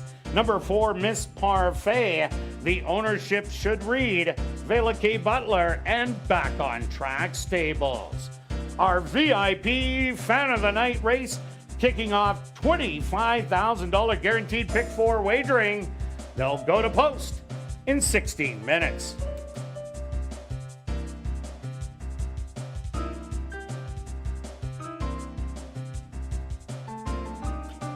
While Assiniboia Downs has some exciting events taking place this summer, including the Manitoba Food Truck Battles. That'll take place this Saturday and Sunday, featuring 30 of the best food trucks Manitoba has to offer.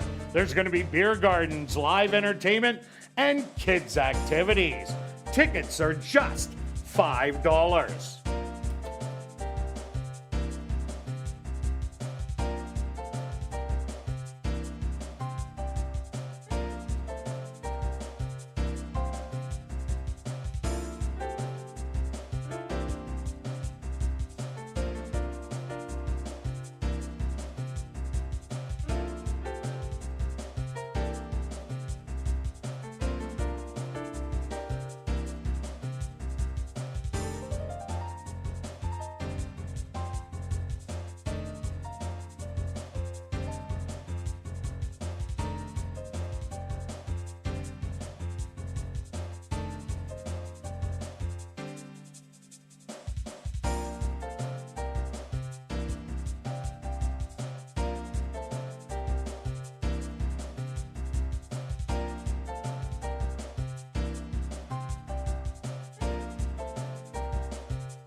And we'll back down the paddock for race number 5. We're kicking off $25,000 guaranteed pick 4 wagering with a $4,000 claimer for fillies, mares 3 and up that are non-winners of the year or non-4 lifers. And again, 5 furlongs.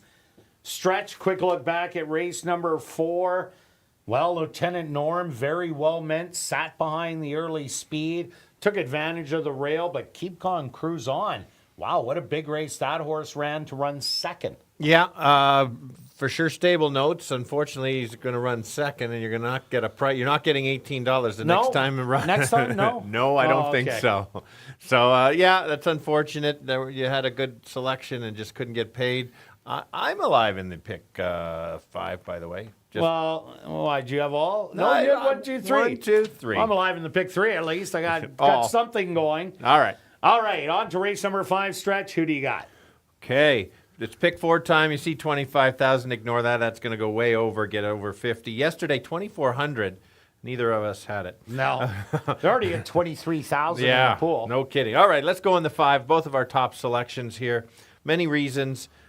Just been running so well at Fawner. 35 open. You never know who's in that condition. You can fit the condition. 4 furlongs is not the ideal situation. I like that the horse can close, and I think that's kind of, but not be that far off. It looks like the stalkers, you have to be there. There's so much other speed. The 8 is an absolute rabbit that is going to, if it breaks, get out there. Miss Z shows speed. You've got the 9 shows some speed. Yeah, so all the speed's on the outside. Correct. So then if we can get a trip, take over, 3-1, I think it's a fair price. Yeah, I agree with you. I also like number 3, Maybella. Runs very well, fresh off the layoff. Has a win and a second. Michael Nault's horses all running really well. Double Karuba, that was a first-time starter. But all the other ones that had starts under their belt, they ran really well yesterday. Maybella was a winner easily last year at first asking. Came back with another really good race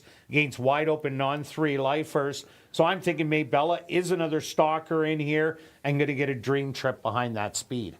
Absolutely. Speed's only won 2 races now out of the last 10. Yeah, and so Going 5 furlongs. Absolutely. Usually it's speed. The other way around. Correct. Let's go to the 2 horses. Is my price horse 17-1? I'll take that price all day long. I need a trip here. I think the horse could be part of the duel, but I think if it sits kind of like the 3 horse in the last race did, that's how he can get there. And she can get there. You certainly get paid if that. I get paid if that one comes in and would help the pick 5 and pick 4 when you see my ticket. Oh, another horse to look at, number 7, Miss Z, the current favorite at 3-2. Started off the year in good fashion against the best filly and mares on the grounds and almost stole it in the Cool Excellence. And then ran another big race in a first level allowance. Next time out, rounded out the season at the $4,000 level. Winning by a narrow neck at only 30 cents on the dollar. She brings a pile of speed to the race. But last year it was in the Steve Keplin Jr. barn. Now we're to Doug Mustard barn. So if he has this horse ready to go, she is big speed that has to be caught. For sure. Another long shot was 20-1, now to 17. Maybe they saw it was my 3rd selection, so they bet it. Probably not. They probably went elsewhere. The one... again, a stalker. I'm looking for the closers in here because I believe that the speed's going to back up. As Kurt's mentioned, not very many gate-to-wire winners. Is moving up in class. Does like to finish 3rd a lot. Maybe at least a show bet. But I've got to include this horse, especially if they battle up front. Yeah, down the street, Debbie, one of the 4 horses that have started so far this year. Coming by way of Turf Paradise. This one will bring a lot of speed to the race. Has hit the front end in 6 out of the last 9 starts. Does come off a bad race last time, only going 4.5 furlongs, but shows better speed when they go a little bit farther. Because in Phoenix, going 4.5, you're hitting all sorts of old California speed horses that can really rattle down there. I think this one is another good long shot. You're getting 23-1 right now on a horse that's going to be near the front end that might be able to go a long way on fitness. For sure, for sure. Let's go to the 6 horse. Had some races, was kind of on the fringes last year. Ended up finally winning. Went to Lethbridge and won there. Originally from Will Rogers. again, can stalk, can show speed, could be the right running style. You're getting 14-1. Everything's paying. The 7 is the favorite, and for me, I'm a play against the 7. Yeah, there's a lot of ways to play against this one. Look at number 9, Philly Fatale. Here's a horse that comes by way of Hastings. Hastings horses do very well here. Comes in with a really sharp workout, 101-1. Can run short, long. Yes, has showed speed in almost every outing.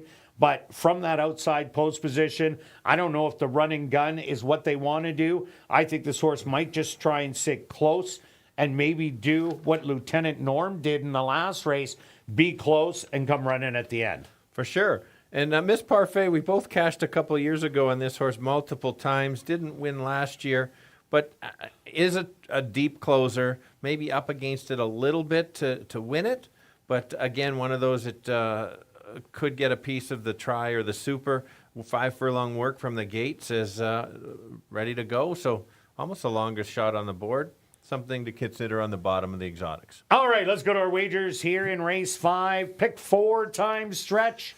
What do you have? Well, today, yeah, okay, we'll do the pick 4. We'll do this first, and then it's the fan pick of the day. So we'll go with my pick 4 and see what the fan, and I'll mention that. So I've got 1, 2, 4, 5 in here, bunch of price horses, no favorite. King the 4 with 1, 4, 5, 7 with 1, 2, 4, 5. Okay, I got 3 and 5. You don't want to throw Maybella in there? Nope, don't need 'em. Okay. And then I got the 4 and 9, then the 1, 5, 7. I'm going to round it out with 1, 4, and 10 for $36. And what about?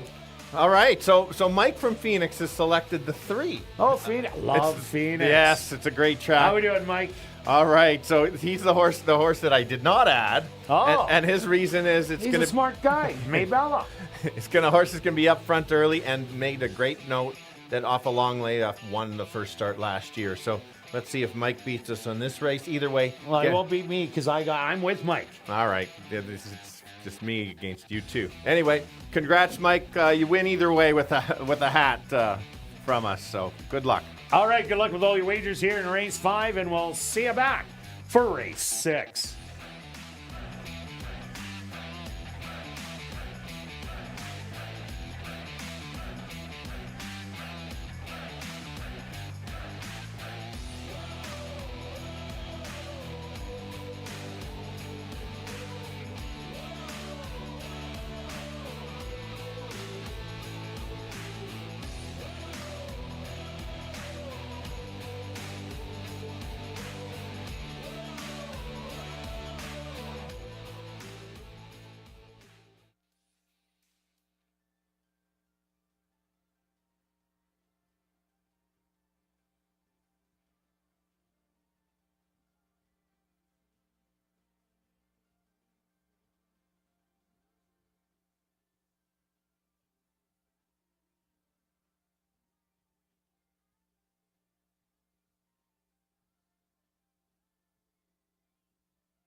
The horse on the track for race number 5, our VIP Fan of the Night race. They're going to go 5 furlongs for $10,400.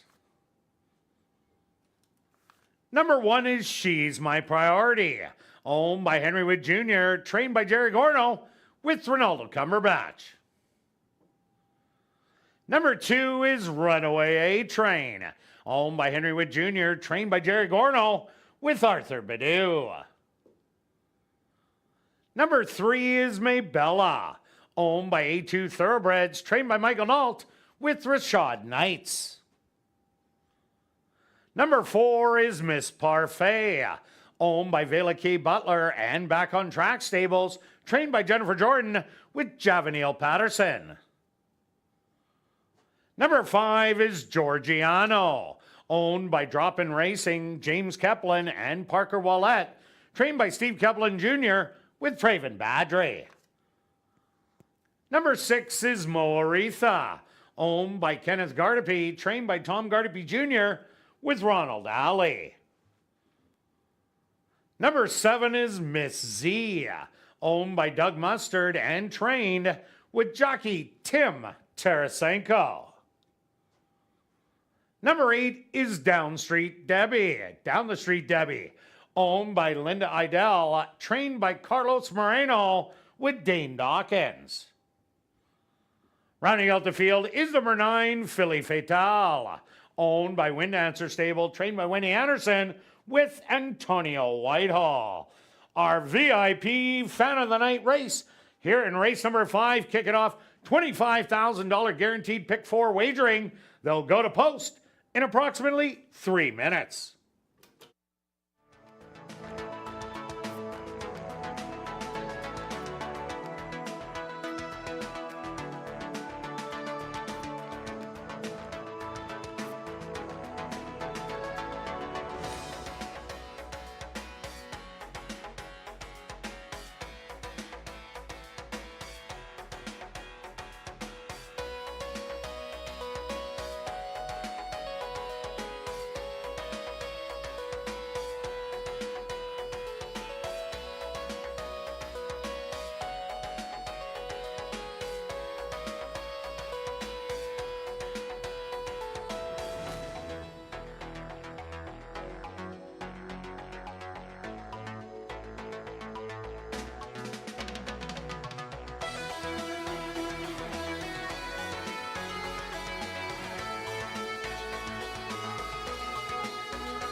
Going 5 furlongs, mid-claimers here. Let's go to the 5. Ends up to be now the favorite. Has run at Fawner, has the right running style, should sit just off the pace, let the speed come back and take over. How about a couple long shots to help make it pay? Let's go look at the 2. Should be close to the pace. Rail Trip could take over. Also been running at Fawner. And another longest shot on the board is the 1. Will be coming late. Maybe he doesn't win it, but certainly could help your try or exactors. 5, 2, and 1. Kirt. Yeah, Stretch, I'm with you on number 5, Georgiano. Steve Kaplan Jr. just won the last race in a stalking running style. I think it's going to do the same. I also like number 3, Maybella, who runs well fresh, and this horse has a good running style just behind the leaders. And I'm going to try and throw the speed of the speed in there. That's number 7, Miss Z. She almost won against the best mares on the grounds last year in her first start after arriving from Tampa. Now in the Doug Mustard barn, so I'm going to give you 5, 3, and 7. Good luck here in race 5.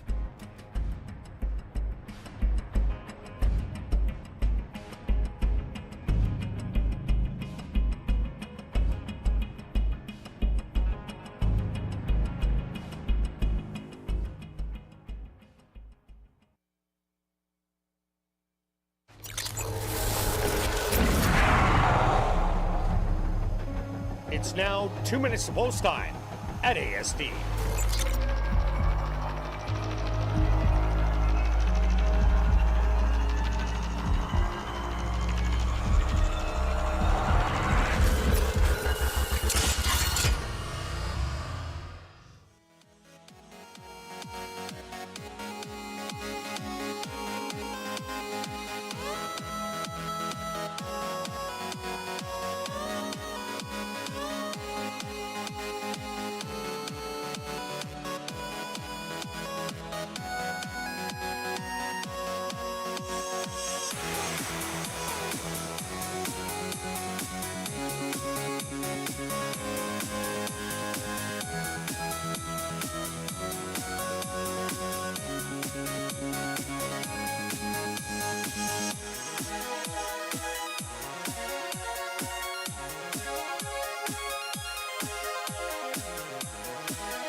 She's My Priority, the first of the fillies and mares to go into the starting gate. Runaway A-Train is also in. Next up, Maybella. Miss Parfay's turn. Georgiano, the current 9-5 favorite, goes in. Mo Aretha will be next.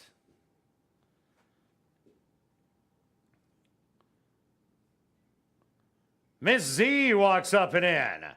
Just 2 left to load. Down the street, Debbie.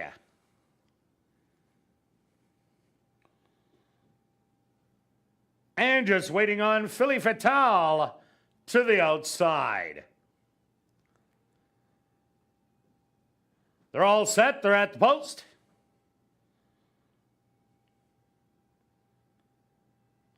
And they're off. Quick start for Down the Street, Debbie. On the far outside, Maybella is going to flash some speed and stay close in second. Miss Z moves up from third now to second. On the outside, Philly Fatale tucked in on the rail. That's Runaway A-Train.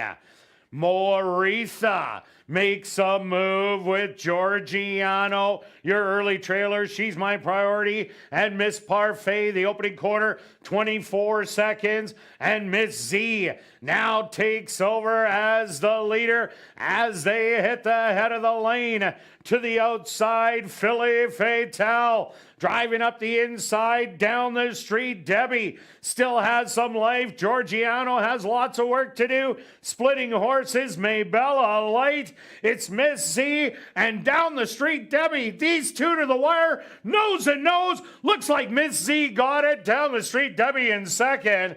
Third will go to Maybella.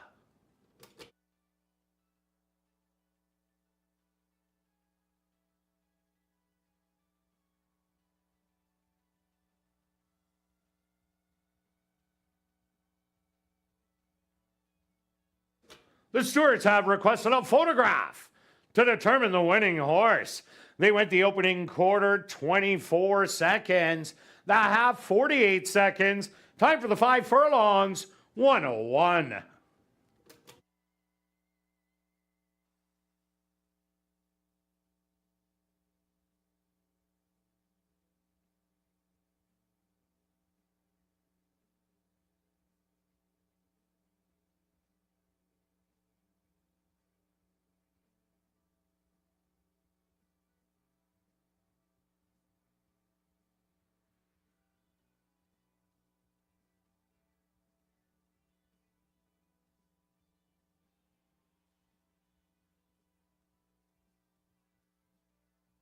The stewards supposed to number 7, Miss Z, as your race winner. Second goes to number 8, Down the Street, Debbie.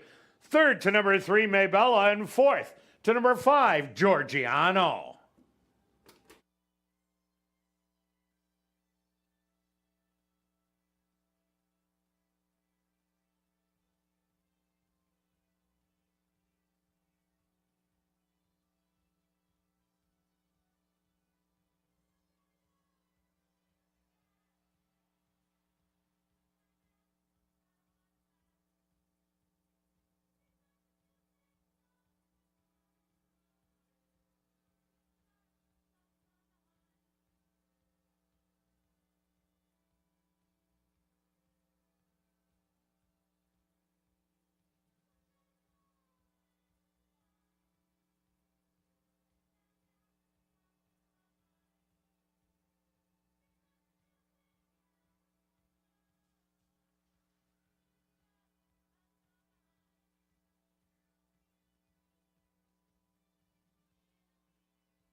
Now entering the winner's enclosure, the official winner of our VIP Fan of the Night race, That's number 7, Miss Z.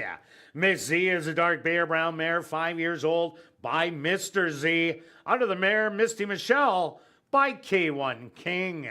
Owned and trained by Doug Mustard. And ridden to victory by Tim Tarasenko. Time for the 5 furlongs, 101. Congratulations goes out to rider Tim Tarasenko, who scores the double. 2 wins for jockey Tim Tarasenko.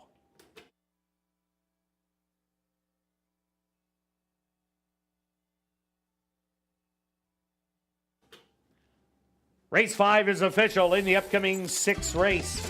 Number 1, East Coast Cowgirl. Make the jockey Neville Stevenson. Kicking off the late pick 3 here in race number 6. They'll go to post in 16 minutes.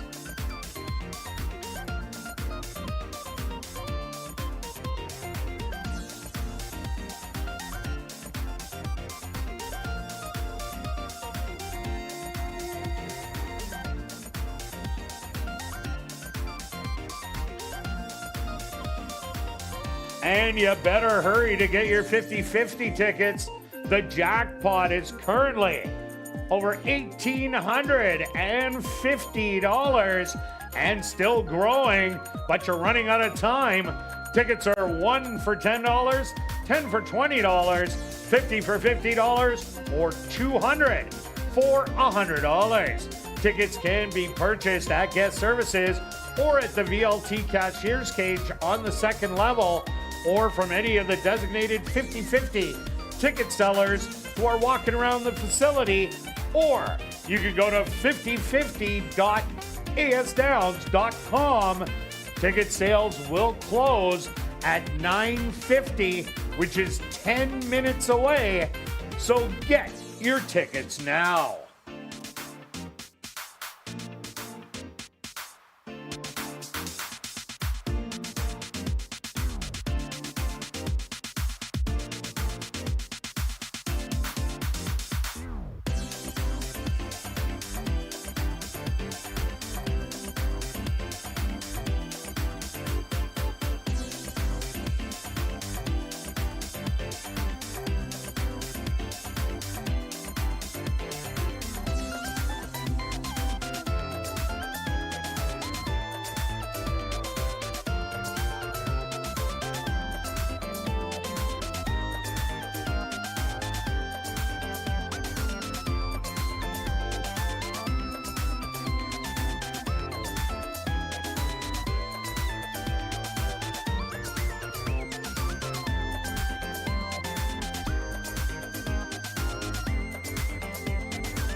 And welcome back down paddock. Total race number 6 for this allowance optional $15,000 claimer. 4 3-year-old fillies. They're going to go that 5 furlong distance. Number 1, East Coast Cowgirl. Make the jockey Neville Stevenson. But let's take a look back at race number 5. Miss Z. Not a great break out of the gate, but she got the lead but halfway through the turn. And she was able to last on class alone all the way to the wire. Yeah, just kept going and going, and then dug in late when the 8 came up the rail. And so there's a couple trouble trips we'll mention when those horses come back. But it was an interesting race. The speed carried again, so we talked about it wasn't, and now we've got 2 tonight. Yeah, down the street, Debbie had the lead, but was able to battle back down the lane. Yeah. So maybe it's changing in these later races. Okay, on to race number 6 stretch. We're both on the 4. Yeah, I do like But this. how's she going to do it? Well, I think she's got a running style that can go to the lead or come off the pace. That last prep race back on April at Turf Paradise came off the pace and looked good doing it. She's won on the lead at Santa Anita. Yes, it was maiden in 32, but still. And then a couple stake races she's chased, she's stalked. I think the jockey's going to read how the race goes and decide what to do for positioning. She's going to be well placed early.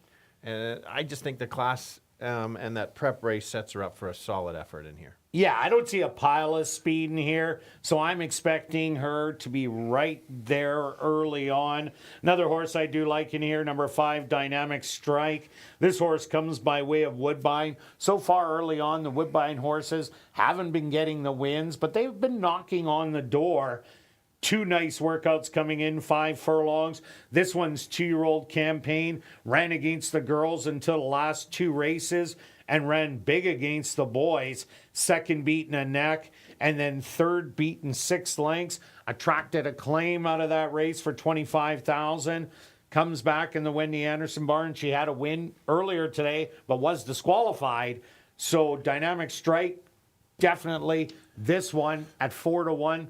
Could be a bit of a bargain. Absolutely. I went for the 9 as my second selection, your third.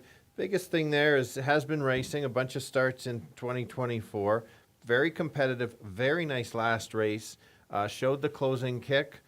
It shouldn't be that far away. You look at the fractions. Yes, Turf Paradise is a faster a track, but still at 21 and 3, that's even quick for there at times. So that's my second selection. And number 8, Under Budget, another Woodbine Invader from the Wendy Anderson barn.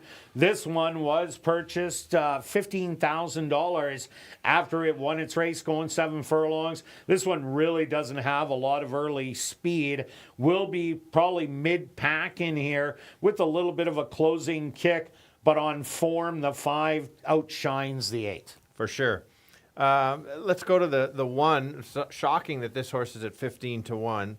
Showed some speed early, cuts back, has the most wins, as we mentioned on ASD Live, in the field. Has the only one with multiple wins. Both those winning races put this horse right competitive in here. Should get that trip. 14-1 is a huge overlay. I will be betting that horse to win if goes off at 14-1. And the 6-horse Happy Hour, one of 2 that trainer Jared Brown sends out, was a winner at first asking and looked really good that day, stalking, pouncing, and taking over. Then they put blinkers on for the Winnipeg Futurity. Did get beat by Can You Hear Me Running, but everybody did, as that horse had an undefeated 2-year-old campaign. Comes in with good workouts throughout, and most recently a 48-1. This horse's best race, obviously, good enough. Yeah, the work say the horse looks ready to go, so you don't want to leave that one out. And let's take a look at another local horse, Conte the 7.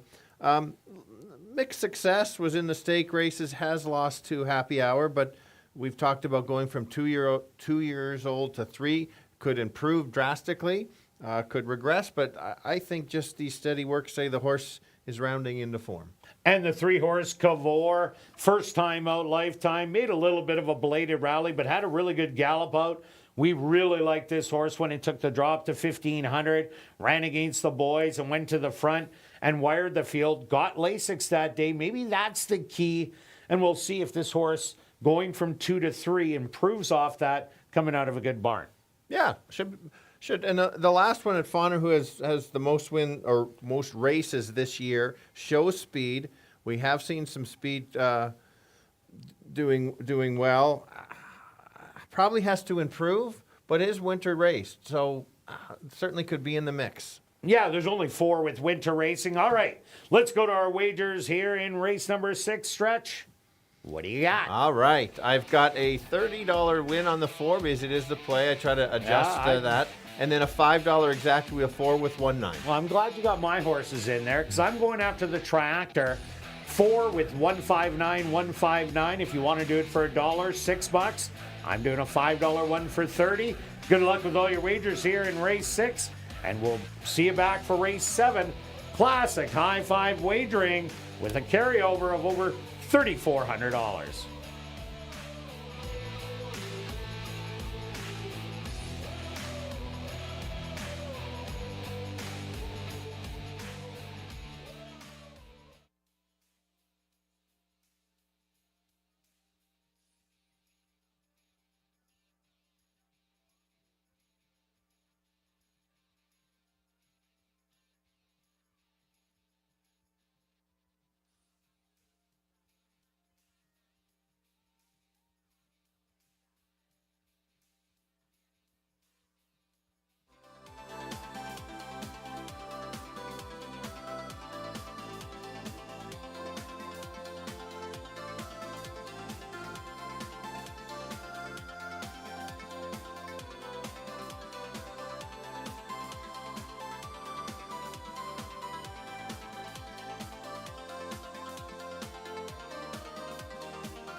The horses are on the track for race number 6. They're going to go 5 furlongs for $16,500.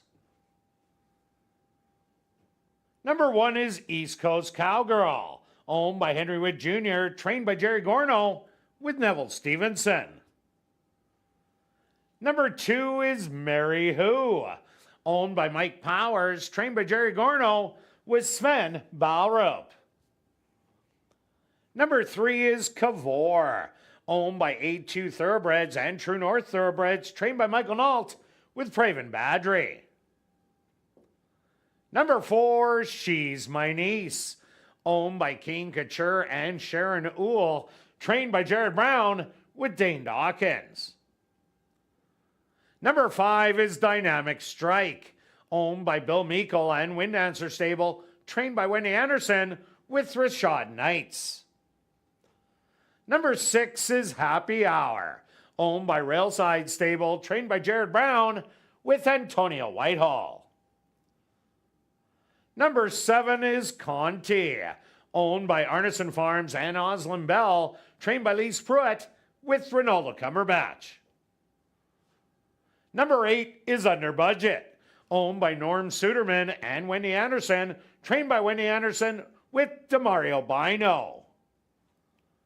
Rounding out the field is number 9, Zarina, owned by Linda Idell, trained by Carlos Moreno with Ronald Ali.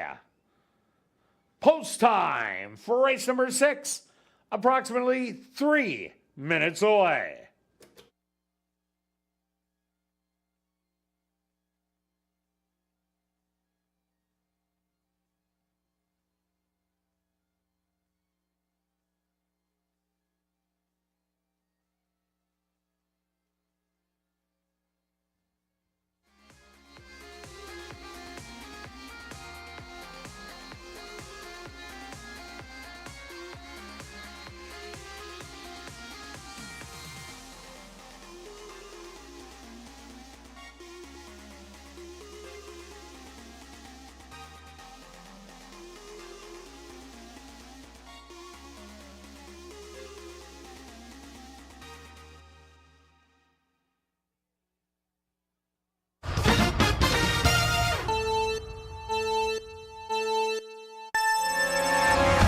Going 5 furlongs in a high-level allowance here with potential some superstars coming up. Let's go to the 4. Is it current favorite 8-5? I like this horse quite a bit.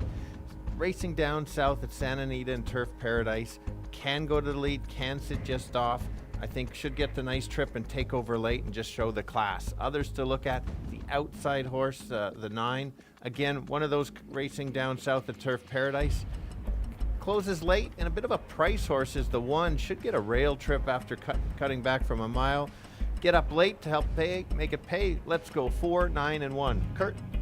Yeah, Stretch, I'm with you on number 4. She's My Niece. I'm expecting her to show some speed today, and she's been running a lot of good races last year and this year. 4 for 5 in the money this year, so I think she's the one to beat. I agree with you with Zarina, who has been beaten by She's My Niece down in Phoenix.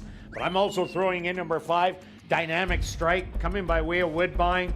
2 nights, 5 furlong workouts. Ran against the boys in her last 2. Back against the girls. An easier spot for her. So I'm going to give you 4, 5, and 9. Good luck here in race 6.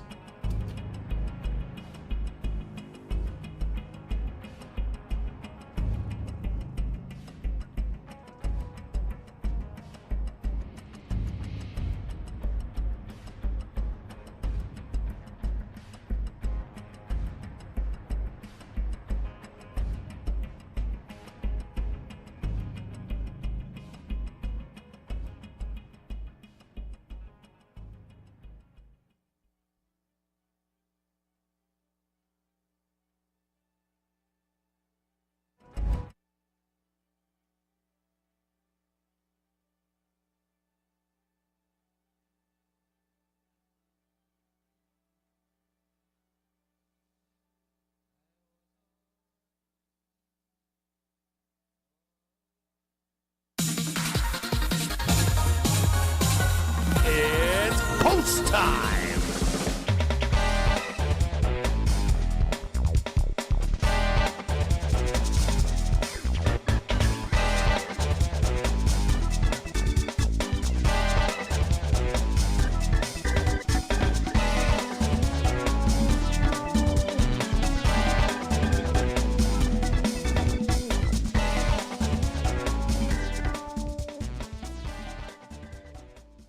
East Coast Cowgirl leads the 3-year-old fillies into the gate.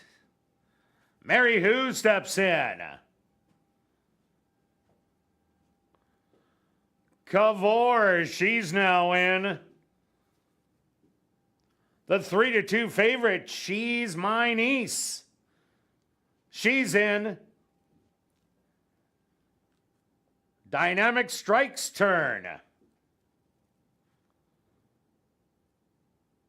Next up, Happy Hour.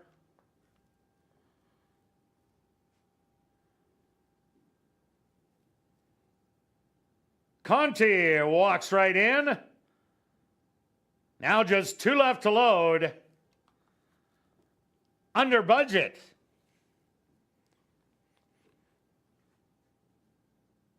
And just waiting on Zarina on the outside gate. They're all set. They're at the post.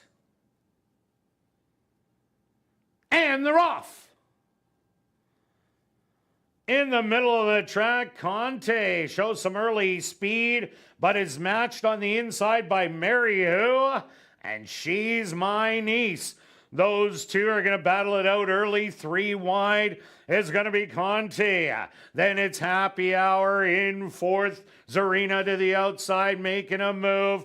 Settled back is Dynamic Strike in 5th. On the rail is East Coast Cowgirl. And your early trailers are going to be Cavor and Under Budget. They went the opening quarter 23-4. And it's She's My Niece and Mary Who. These two still locked in battle. Zarina to the outside, ready to swoop them all. And Zarina's throwing big strides. She's My Niece trying to battle back, but this is going to be Zarina getting the win. She's My Niece for 2nd. Dynamic Strike rallied for 3rd. 4th to Mary Who.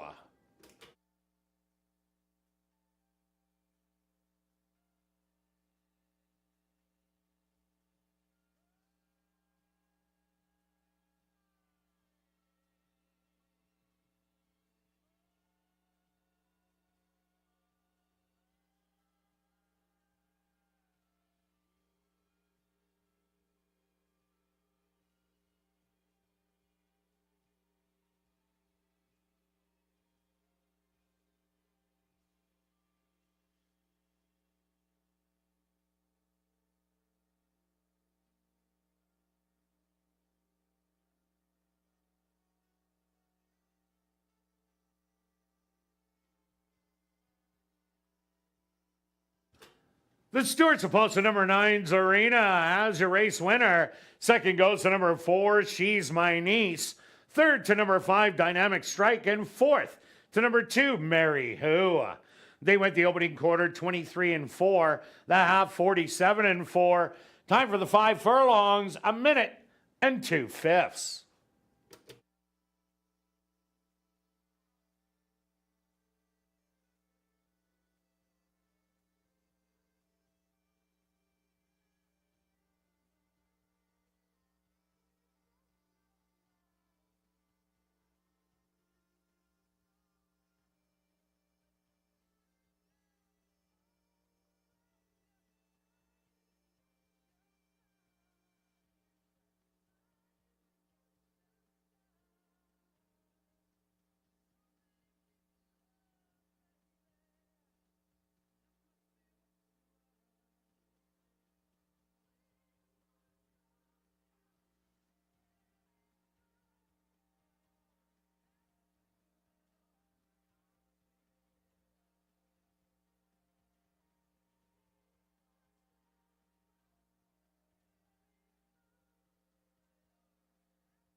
Now entering the winner's enclosure, the official winner here in race number 6.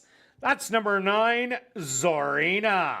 Zarina is a dark bear brown filly, 3 years old, by Enticed. Out of the mare Magdalena's Moment by Harbor the Gold. Owned by Linda Idell, trained by Carlos Moreno, and ridden to victory by Ronald Alley.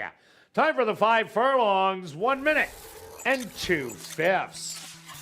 Congratulations goes out to jockey Ronald Alley. He now scores the double. 2 wins for jockey Ronald Ali. Race 6 is official in the upcoming 7th race. Scratch number 6, Otter Pop. Once again, and this is 7th race, scratch number 6, Otter Pop. Classic high five wagering with a carryover of just over $3,405. And they'll go to post in 16 minutes.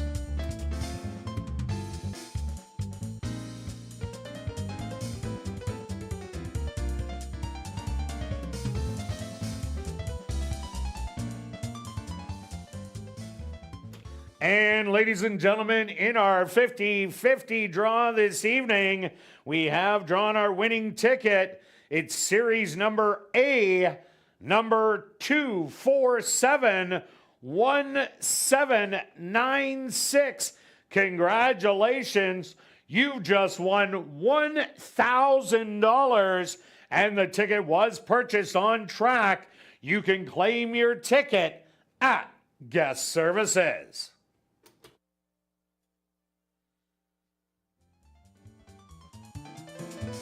And just a reminder, starting Monday, June 3rd, we will be drawing for $500 each race night in the VLT Lounge following Crazy Hour. That's 500 reasons why you should stick around after live racing is over.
And welcome back down the paddock for race number 7 for this allowance. Optional $20,000 claimer for fillies and mares, 3-year-olds and up. They're going to go that 5-furlong distance. Scratch number 6, Otter Pop, classic high 5 wagering. There is a carryover of over $3,400. But let's take a quick look back at race number 6. She's My Niece and Mary Who. They threw it all down on the front end, but good ride by Ronald Alley on Zarina to just wait and then blow on by. Yeah, he looked good. You called it as he was starting to get going. A good battle up front. The 2 at 70-1 ran a real good race just to get beat late for third. So definitely did. We briefly touched on that one. It's multiple, just racing down south helps or Fawner. And, it was a good horse race. I think you're going to see a few of them improve. Some needed the start, but looks like a good field of 3-year-old fillies all year. Yeah, and congratulations to Carlos Moreno. It's his first time in Winnipeg and gets a win with his second starter. Just losing the head bob on the other one. But on to race number 7, Stretch. Who do you like? All right. I'm taking a shot at another long shot today, thinking there could be a battle. The track starting to, we had to close to the last race. It's just a fair track. Spun line, there it is. Julie's got on camera, 11-1. If there is a big battle between the 5 and the 7, then it sets it up. If one of them gets loose, then you got to kind of watch out. The 4 will be a tough time getting there, but I think can still be in the mix, at least in the maybe high 5 I might be considering. Oh, okay. There is the carryover. Well, I am going to one of the speed horses. That's number 7, Half in the Wrapper. Half in the Wrapper. Well, last time this horse was here was 2022. Only ran at the Downs twice, and that was early on in the sprint races. And she was a winner in both of those outings. And Half in the Wrapper then went to Woodbine, showed speed out there, but just wasn't the kind of horse it was here. Well, did get a couple of close races, did win one down there, but Half in the Wrapper, look at those workouts, all solid. Yes, she has to go against Spittin' Kitten, the other major speed of the race, but if she brings any of those 2022 races back, they're going to have a tough time catching her. Yeah, absolutely. You just look at how successful she has been at ASD. Well, let's talk about the 5. This horse didn't lose at ASD last year. 3 for 3, crushed in that the 3-year-old Jack Hardy race going long. Always gets the lead. Nice prep work at Tampa. Tampa horses are always conditioned, ready to go. This horse clearly was training for a while. You can see the workouts in March. And then back-to-back breezing workouts going 4 furlong. And explain a breezing workout there, Kirt. A breezing means the horse was well in hand, not humping and pumping down the lane to get him to the wire like you see the horses finishing in a race, but well in hand, kind of like they're easing up to the wire. So that's the difference between breezing and handling. Yeah, and I like they have that a lot more this year in comparing it because obviously 48, the horse could have went faster. Yeah, and the 2 winners, Nightcap came back to win at a $40,000 claiming level at Churchill, and Dreamster came back to win at a $32,000 level. Both went off as favorites, so that race looks even better, even though Spittin' Kitten got beat by 11. The other horse I like in here, number 1, Melisandre. Melisandre, off the layoff, 2 wins, a second, and a 4th place finish. Last year, first time out, only got beat by a half a length to French Rose, who just got up and nailed her at the wire. But Melisandre doesn't have to be on the front end. She is a perfect stalker in here. If the 5 and 7 battle it out, she could just sit back and pick up the pieces. For sure. Let's go to the outside horse on the 9, just because I'm looking for closers to try to beat the favorites. That's how they're probably going to get beat, is somebody coming from off the pace. Let's look at Adams Creed. Is on the mix there. The workouts, a couple back-to-back 5 furlong works. I like that. I said it many times. Going to be on the outside. We had the 9 when the last race was on the outside, so clearly the outside is okay to beat. And if that battle help up front, maybe is an absolute bombs away at 21-1. Yeah, another horse that can rally in here, number 8, Damn the Torpedoes. This horse won the second level allowance last year. going to the front, blowing the turn, coming back on and winning on the outside. Then went against the boys and beat Stay Happy and Grey Admiral. That was such a good race. And then went to Century Downs. Didn't like that racetrack as much, but damn the Torpedoes. You got to throw it in at 12-1. For sure. Let's take a look at the 2, Orange Theory. Interesting with this horse. He always runs at Century Mile, kind of runs big races. Look at the record here. 19 races at ASD, no wins, 1 second, and 3 thirds. Might have to use this horse for third in there just because of that many. Has the talent, just seems to not like this track as much as the other ones, but it's a route horse. And it is a route horse, true. All right, and last to look at, number 3, Casino Queen. Another one that brings some speed to this race. Has shown a few stalking efforts and a win back at Remington Park in early November of 2023. Lately, it seems like a run-and-gun offense, but that's not what you want in here with Spittin' Kitten and Half in the Wrapper, who can both also show speed, but does come in with a fitness advantage. Ronald Alley looking for the hat trick, and Jerry Gorno looking for his 3rd win of the year. Okay. All right, let's go to our wagers here in race 7. Stretch, Well, what do you got? I was show, yeah, 30 to show on the 4, but I've decided, you know what? I got to take a shot. Just missing today. If the closers are not really always getting there. Best stretch change alerts. Stretch change alerts. Let's go to the high 5 as a backup. I've got the might as well. The 157 with the 157 with 1457. There she has it. She knew as a backup, just in case. This is my backup. If how the track changed, she was ready for it. All right, and I'm going after the tractor. I'm taking 5757 with 14. That's only a $4 ticket, but I'm taking it 5 times. So that's going to cost me 20. Good luck with all your wagers here in race 7, and we'll see you back for race 8.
The horses are on the track for race number 7. They're going to go 5 furlongs for $20,500. Number 1 is Melisandre, owned by True North Thoroughbreds and Arneson Farms, trained by Lise Pruitt with Antonio Whitehall. Number 2 is Orange Theory, owned by All for One Stable and Anderson Livestock, trained by Shelley Brown with Rashad Knights. Number 3 is Casino Queen, owned by Henry Witt Jr., trained by Jerry Gorno with Ronald Alley. Number 4 is Spun Line, owned by King Couture and Sharon Newell, trained by Jared Brown with Dane Dawkins. Number 5 is Spittin' Kitten, owned by Marvin and Deb Buffalo and Arnold Suster, trained by Marvin Buffalo with Ronaldo Cumberbatch. Number 6, Otter Pop, was scratched. Number 7 is Half in the Wrapper, owned by Gary Naherniak, trained by Mike Taphorn with Neville Stevenson. Number 8 is Damn the Torpedoes, owned by Wind Dancer Stable, trained by Wendy Anderson with Demario Bino. Rounding out the field is number 9, Adams Creed, Owned by Win Answer Stable, trained by Winnie Anderson with Sven Balrup. Classic high five wagering with the carryover of over $3,400. They'll go to post in approximately 3 minutes.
All right, some top-level girls going 5 furlongs. The favorite is the 5 as well as the 7 is the second choice. They are going to show speed. They like to be on the lead. There's other speed horses. You have to figure, are they going to battle each other and tire late? I think they have a chance to do that, and that's the 4 horse at 14-1. Might not be at their level, but certainly if it backs up enough, you've got to use it. And don't forget about the 5 and the 7, so I will give you 4, 5, and 7. Kirt? Yeah, Stretch, I see 5 and 7 going out, but I don't know if they're going to battle each other into the ground. I think they might just run around the track together. Half in the Wrapper, a former stakes winner here in 2022. What's 2 for 2 sprinting, Spittin' Kitten, undefeated. Had to go against a couple monsters last time out who both came back to win for 40,000 claiming and 32,000 claiming. And number 1, Melisandre, should be sitting right behind them. She is a phenomenal Manitoba bred that has won twice in the last 4 years in the first start off the layoff. So I'm going to give you 7, 5, and 1. Good luck here in race 7.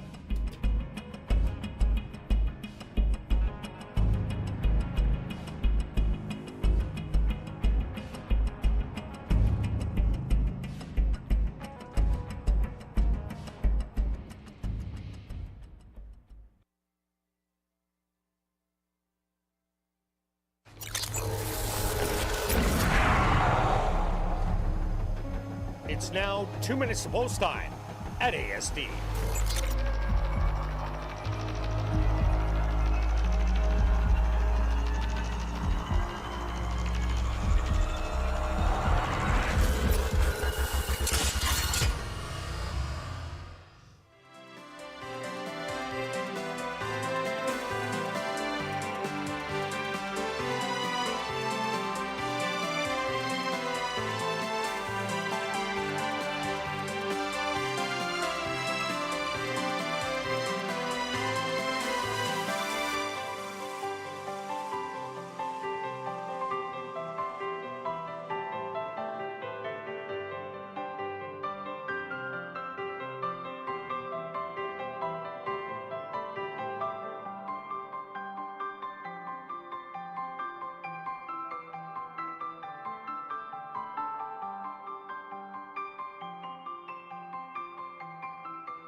Post time.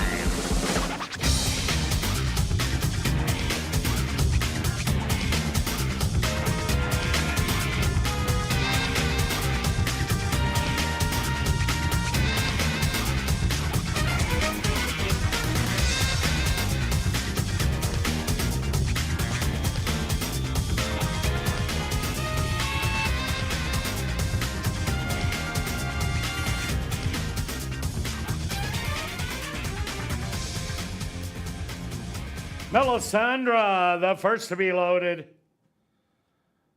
Orange Theory walks right in. Next up, Casino Queen.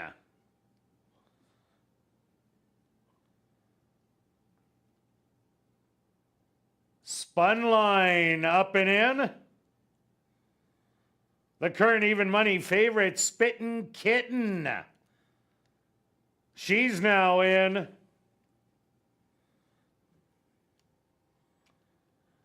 Half in the wrapper's turn. Now just 2 left to load. Damn the Torpedoes. And just waiting on Adams Creed to the outside. They're all set. They're at the post. And they're off. Good start for all, and Spittin' Kitten and half in the wrapper. These two sprint away from the rest of the field by 3 lengths. Adams Creed on the outside in third. On the rail in fourth, Melisandre. Casino Queen fifth in between horses. Then it's Damn the Torpedoes 4 wide. And back to your trailers, Spunline and Orange Theory. Half in the wrapper. She's rattling it out on the front end. She's open up too as they hit the head of the lane. Back in second, Spittin' Kitten. Gonna make a run with 1/8 of a mile to go. And Melisandre to the far outside has wings on, as does Damn the Torpedoes on the very far outside. Damn the Torpedoes is gonna win it. Melisandre second best. Third's going to go to half in the wrapper. Close for fourth between Spunline and Spittin' Kitten.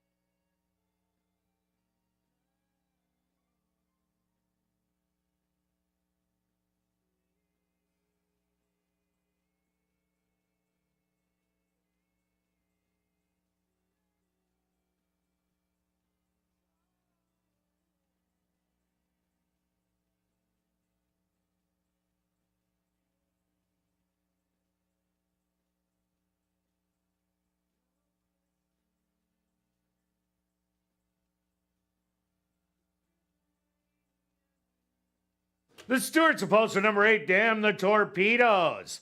As your race winner, second goes to number 1, Melisandre.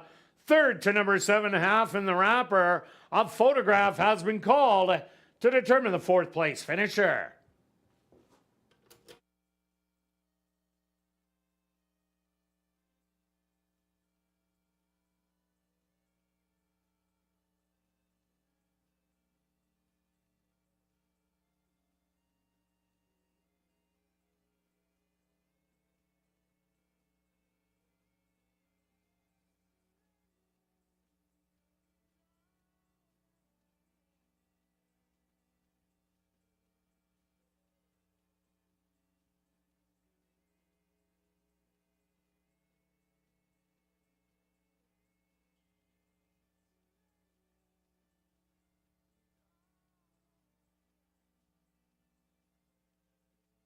Results of the photo show number 5, Spittin' Kitten. Finishing 4th. 5th goes to number 4, Spunline.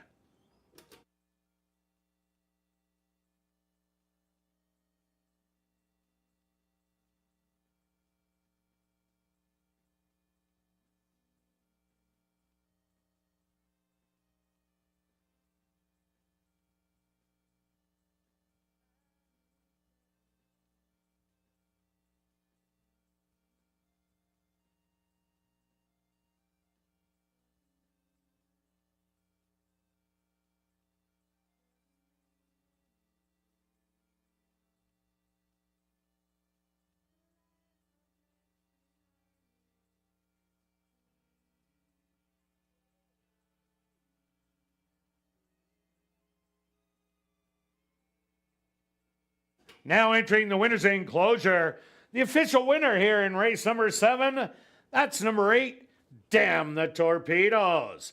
Damn the Torpedoes is a dark bear brown mare, 6 years old, by Air Force Blue. Out of the mare, Take the Odds by Street Sense. Owned by Windancer Stable, trained by Wendy Anderson, and ridden to victory by Demario Bino. Congratulations goes out to jockey Demario Bino.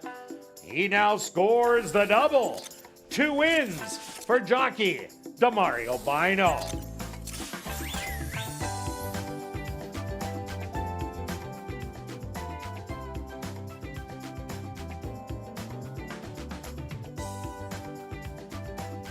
Race 7 is official in the upcoming 8th race. Scratch number 3, Giacometti. Number 7, Crown Royal, make the jockey Arthur Badu. Number 9, Westover, the ownership should read Marvin and Deb Buffalo, Laverne Swanson, and Double D's Stable. Classic high five wagering here in race number 8. They'll go to post in 18 minutes.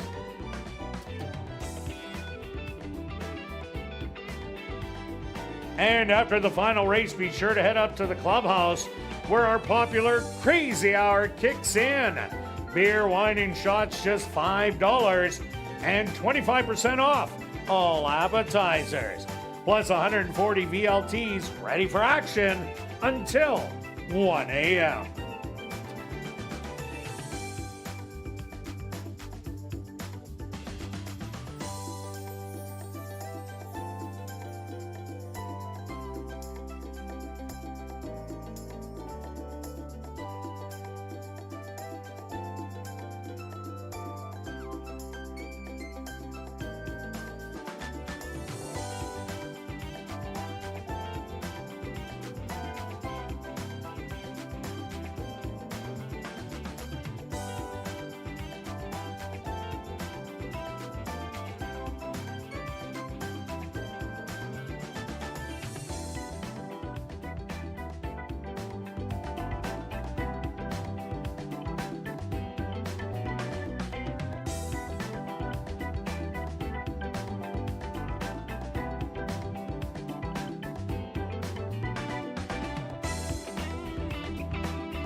welcome back down the paddock for race number 8. We have an allowance optional $10,000 claimer for the boys 3 and up. They're going to go 5 furlongs. Scratch number 3, Giacometti. Number 7, Crown Royal. Make the jockey Arthur Badil. But let's take a quick look back at race number 7. Well stretched, 7 and 5 battled early, 7 cleared. And then they got tired, and damn the torpedoes, and Melisandre in the middle and the far outside of the track ended up running them down. Yeah, that's what we talked about, and that was my concern about the two of them. They're both, like the 5 and 7 are such good horses, but they have the same. If you have one of them in the field and one of them not, each one of them would have won the race because they would have got loose and gate to wire. And would have been able to coast. Correct. But you're right, the eight runs those races from time to time and look good doing it. And Melisandre, you talked about running big early. Fresh and had the lead and got caught. Yeah. Okay, on to race number 8, Stretch. What do you like? A wide open race in here. I'm going to start on the 1 as my top selection. I think Jared got a good claim in here for 4,000 because if you look back, was running at 10,000 at Santa Anita. Looked so good in that last race. Yes, moving way up in class, but has that back class that could go to the lead, could come just off the pace. The scratch of the 3 is a key scratch. Did that ever change things? Yeah, if you handicapped it last night or this morning, you better re-handicap the race because it does change quite a bit. So hopefully, right along the rail, take over late, 6-1, I'll take it. Yeah, I respect that horse a lot too. I went to number 10, My Noah. This horse had a good year last year, 4 for 6 in the money, 2 wins, 2 seconds, and a couple of 4th place finishes. And those 4th place finishes weren't bad. One was 7 furlongs. The other one, the horse got in a little bit of trouble early. But My Noah has been working lights out coming into this race. With the scratch, goes in post position number 9, has tactical speed, not a lot of speed in here. So I think My Noah could get a dream trip. For sure. Take a look at that last work, 48-1, and there's a D beside it. Dogs up. Correct. What exactly is that, Kirt? So they put pylons on the racetrack to protect the inner part of the racetrack. So you're probably going about 5 wide around. So that makes that an even better time if those weren't there. I call that 47-2 maybe, going a half mile. Exactly. We had all that rain last week that they had to protect the track. Let's go to the 4 is... let's go to the 5. Let's take a look at the 5. Sorry, Julie. This is Exotic Bear, using in the exotics, Kirt. This horse could go to the lead. Last race, real good numbers at Fawner. And Jerry's already won 2 yesterday. Does he have 1 today? 1 today. So he's already at 3, looking for 4. Another one of those stalkers or go to the lead. For me, the figures put this horse right here. 12-1 is an absolute overlay. I'll take that all day long. I was expecting about 5-1. So got to use that as my second selection. Actually, Jerry was shut out so far today. Oh, sorry. Okay, another horse to look at. Let's look at number 8, Bossy Holiday. Here's a horse only 1 second place finish in 3 tries, going 5 furlongs. This horse is off of form right now, but does have back class races that are good enough. 3 wins, almost $250,000 in earnings on Bossy Holiday. Good workouts coming in, and as we say, Carl Anderson, he sends them ready. No. Yeah. Okay, so let's take a look. We both have the 4 selected 3rd. This is a little different. We both have them 3rd. I kind of have them 3rd because I don't know how much speed is up front. Remember last race I liked the closer. This one, if there was 5.5 or a lot more speed, I probably would have had him as my top selection. Can't leave him out. Very game. Always in the mix. Was even in the free press last year, but that was 6 furlongs. So you can't leave him out. 4-1 is about right, but for me is a place or show bet. And he runs really well first time out, a win, 2 seconds and a 3rd. And at this level, ran twice, a win and a second on Mr. Dazzle. Also look at number 2, the Calabrese Kid, coming by way of California, Golden Gate. Was a winner 2 outs ago. 3 and 4 outs ago, a couple of good second place finishes. That was at the $4,000 level. Last time out, beaten by just under 5 lengths. but did not get out of the gate, was off slow. This is one definitely throwing it in your exotics. For sure. Take a look at Rough Customer. This horse was actually in the Manitoba Derby last year. Struggled a little, then dropped to an easy maiden special weight, winning at 5.5. Only one lifetime win. Has the talent. For me, the workouts say this horse might need a start, but certainly could get in the mix. Only 10-1. And the 7 Crown Royal. This is a horse that loves winning. Has won 6 out of 19 starts. And in the money, 13 out of 19. 2 wins last year. Arthur Badu jumps on. And a good close-up running style. For sure.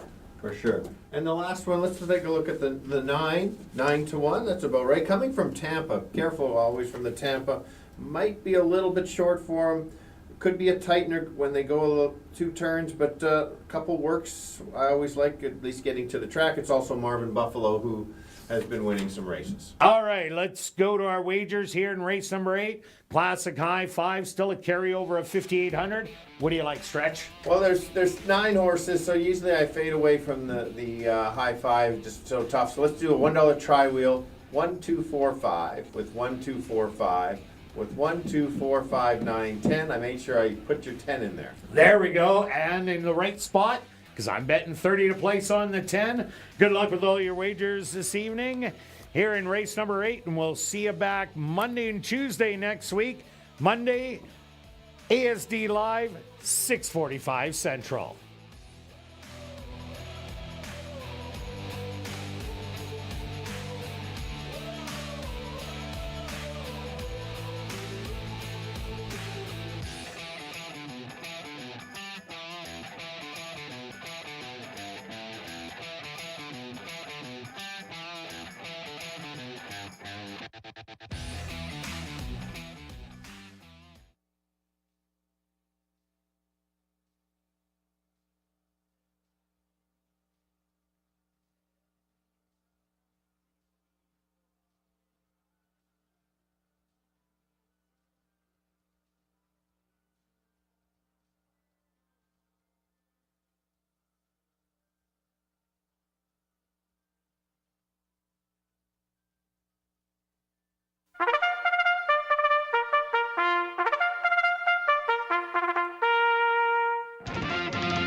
The horse on the track for race number 8. They're going to go 5 furlongs for $16,500.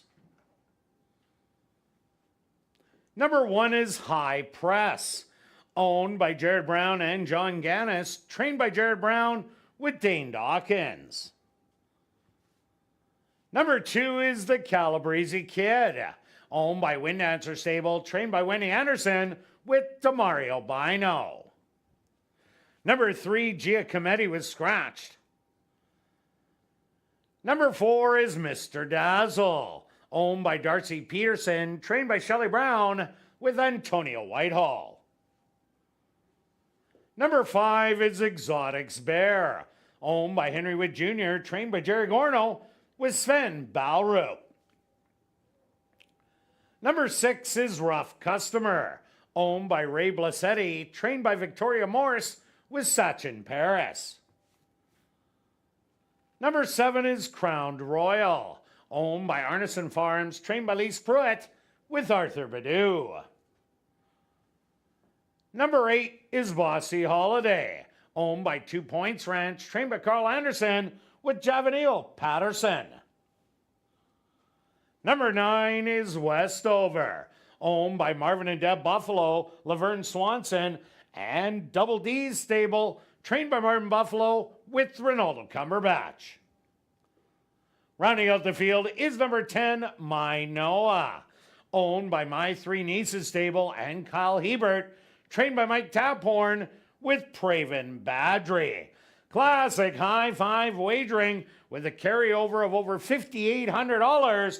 They'll go to post in approximately 3 minutes.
Closing out an exciting 2 days of racing. We've got a field of 9, and look at the odds board. No real true favorite. The 10 is a slight favorite, but that could change. Let's go to the inside horse on the 1, coming from Turf Paradise. Showed speed last time. Could do the same today. Doesn't have to have the lead. I just like this back class on this horse and could upset along the rail. Others to look at. Another long shot is the 5. Big race at Fauner about a month ago. Can stalk and close late. Figures say the horse belongs. And the last one is the class of the race. It's just a matter of, is it long enough? That's the 4. Let's go 1, 5, and 4. Kirt. Yeah, Stretch. I ended up going number 10, My Noah. Great year last year. 4 for 6 in the money here at the Downs. 2 wins, 2 seconds. The other 2 races, one was too far. The other one got in a little bit of trouble. Has been working lights out for the debut. And not a lot of speed in here, so I think he'll get a good trip. I also like the one High Press, the speed of the race on the inside. And Mr. Dazzle at this level, a win in a second. This is the easiest spot he's seen in his life. So I'm going to give you 10, 1, and 4. Good luck here in race 8.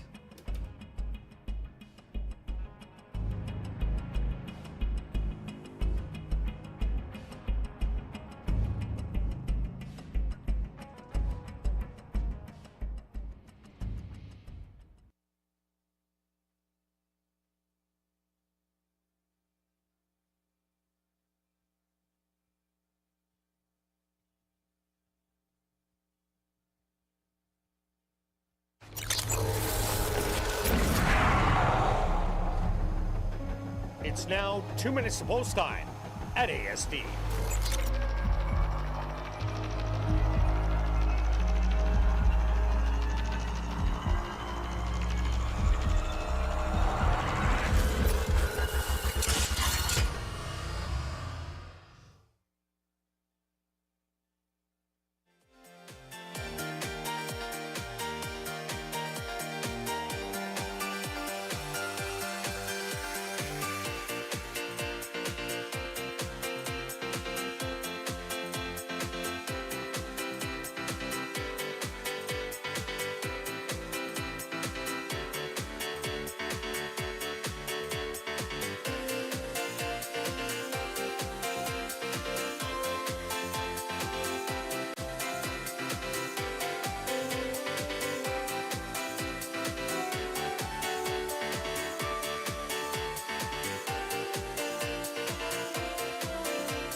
It's post time.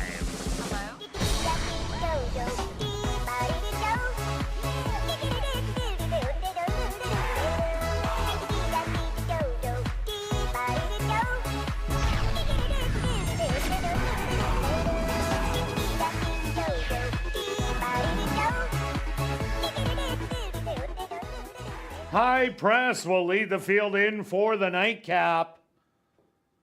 The Calabrese Kid goes in. Next up, Mr. Dazzle.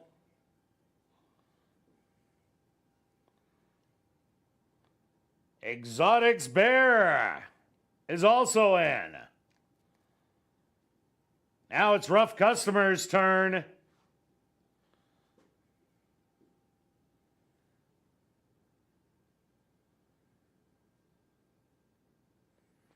Crown Royal steps up and in.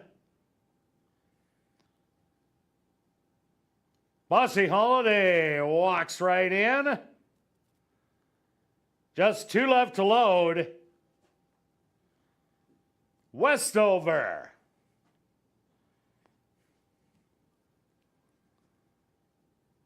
Now just waiting on My Noah. The field is set. They're at the post. Mr. Dazzle a little fractious. and settled, and they're off. From the far outside, My Noah way well to the middle of the track. That's Exotic's Bear, flashing speed with high press on the inside. Without pedals, 3 wide, that's Crown Royal. 4 wide, Bossy Holiday. Another leg and a half to My Noah, with Westover sitting in behind them. Mr. Dazzle hemmed in on the rail, and your early trailer is going to be Rough Customer and the Calabrese Kid.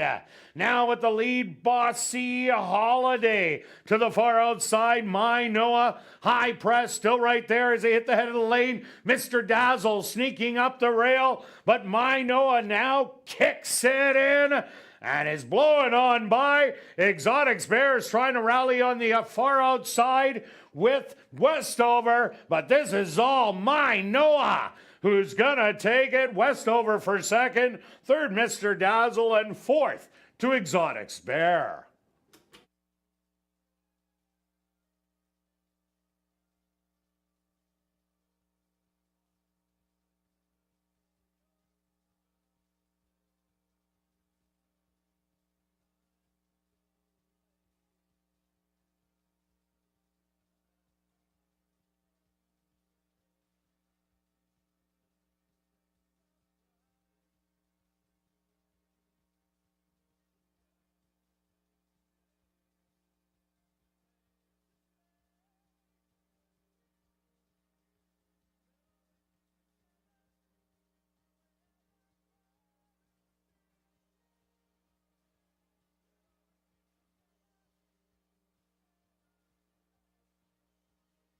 The stewards are posted number 10, My Noah.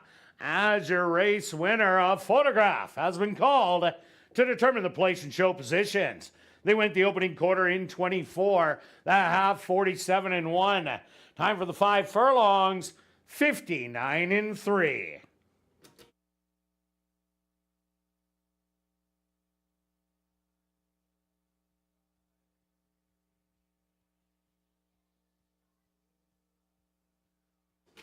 Results of the photos show number 9, Westover.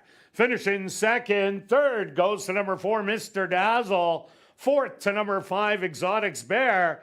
And fifth to number 8, Bossy Holiday.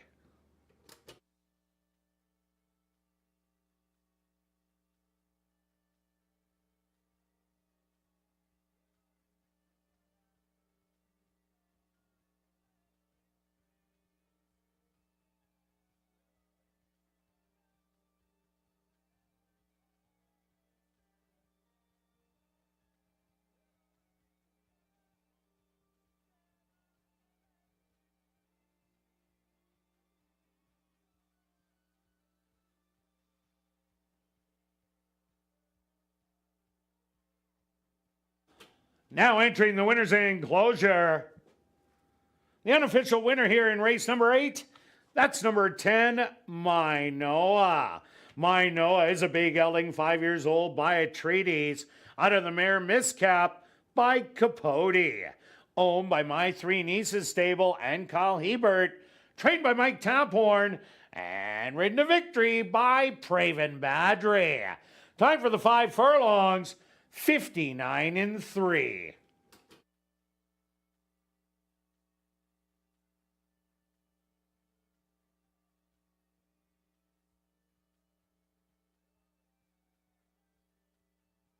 Now it's time to head up to the clubhouse to enjoy Crazy Hour on the second level. Beer, shots, and wine, $5 and 25% off all appetizers. Racing resumes next Monday and Tuesday at 7:30. See you then. But for those on hand, head up to the clubhouse for Crazy Hour. Plus, there's 140 VLTs ready for action until 1 a.m.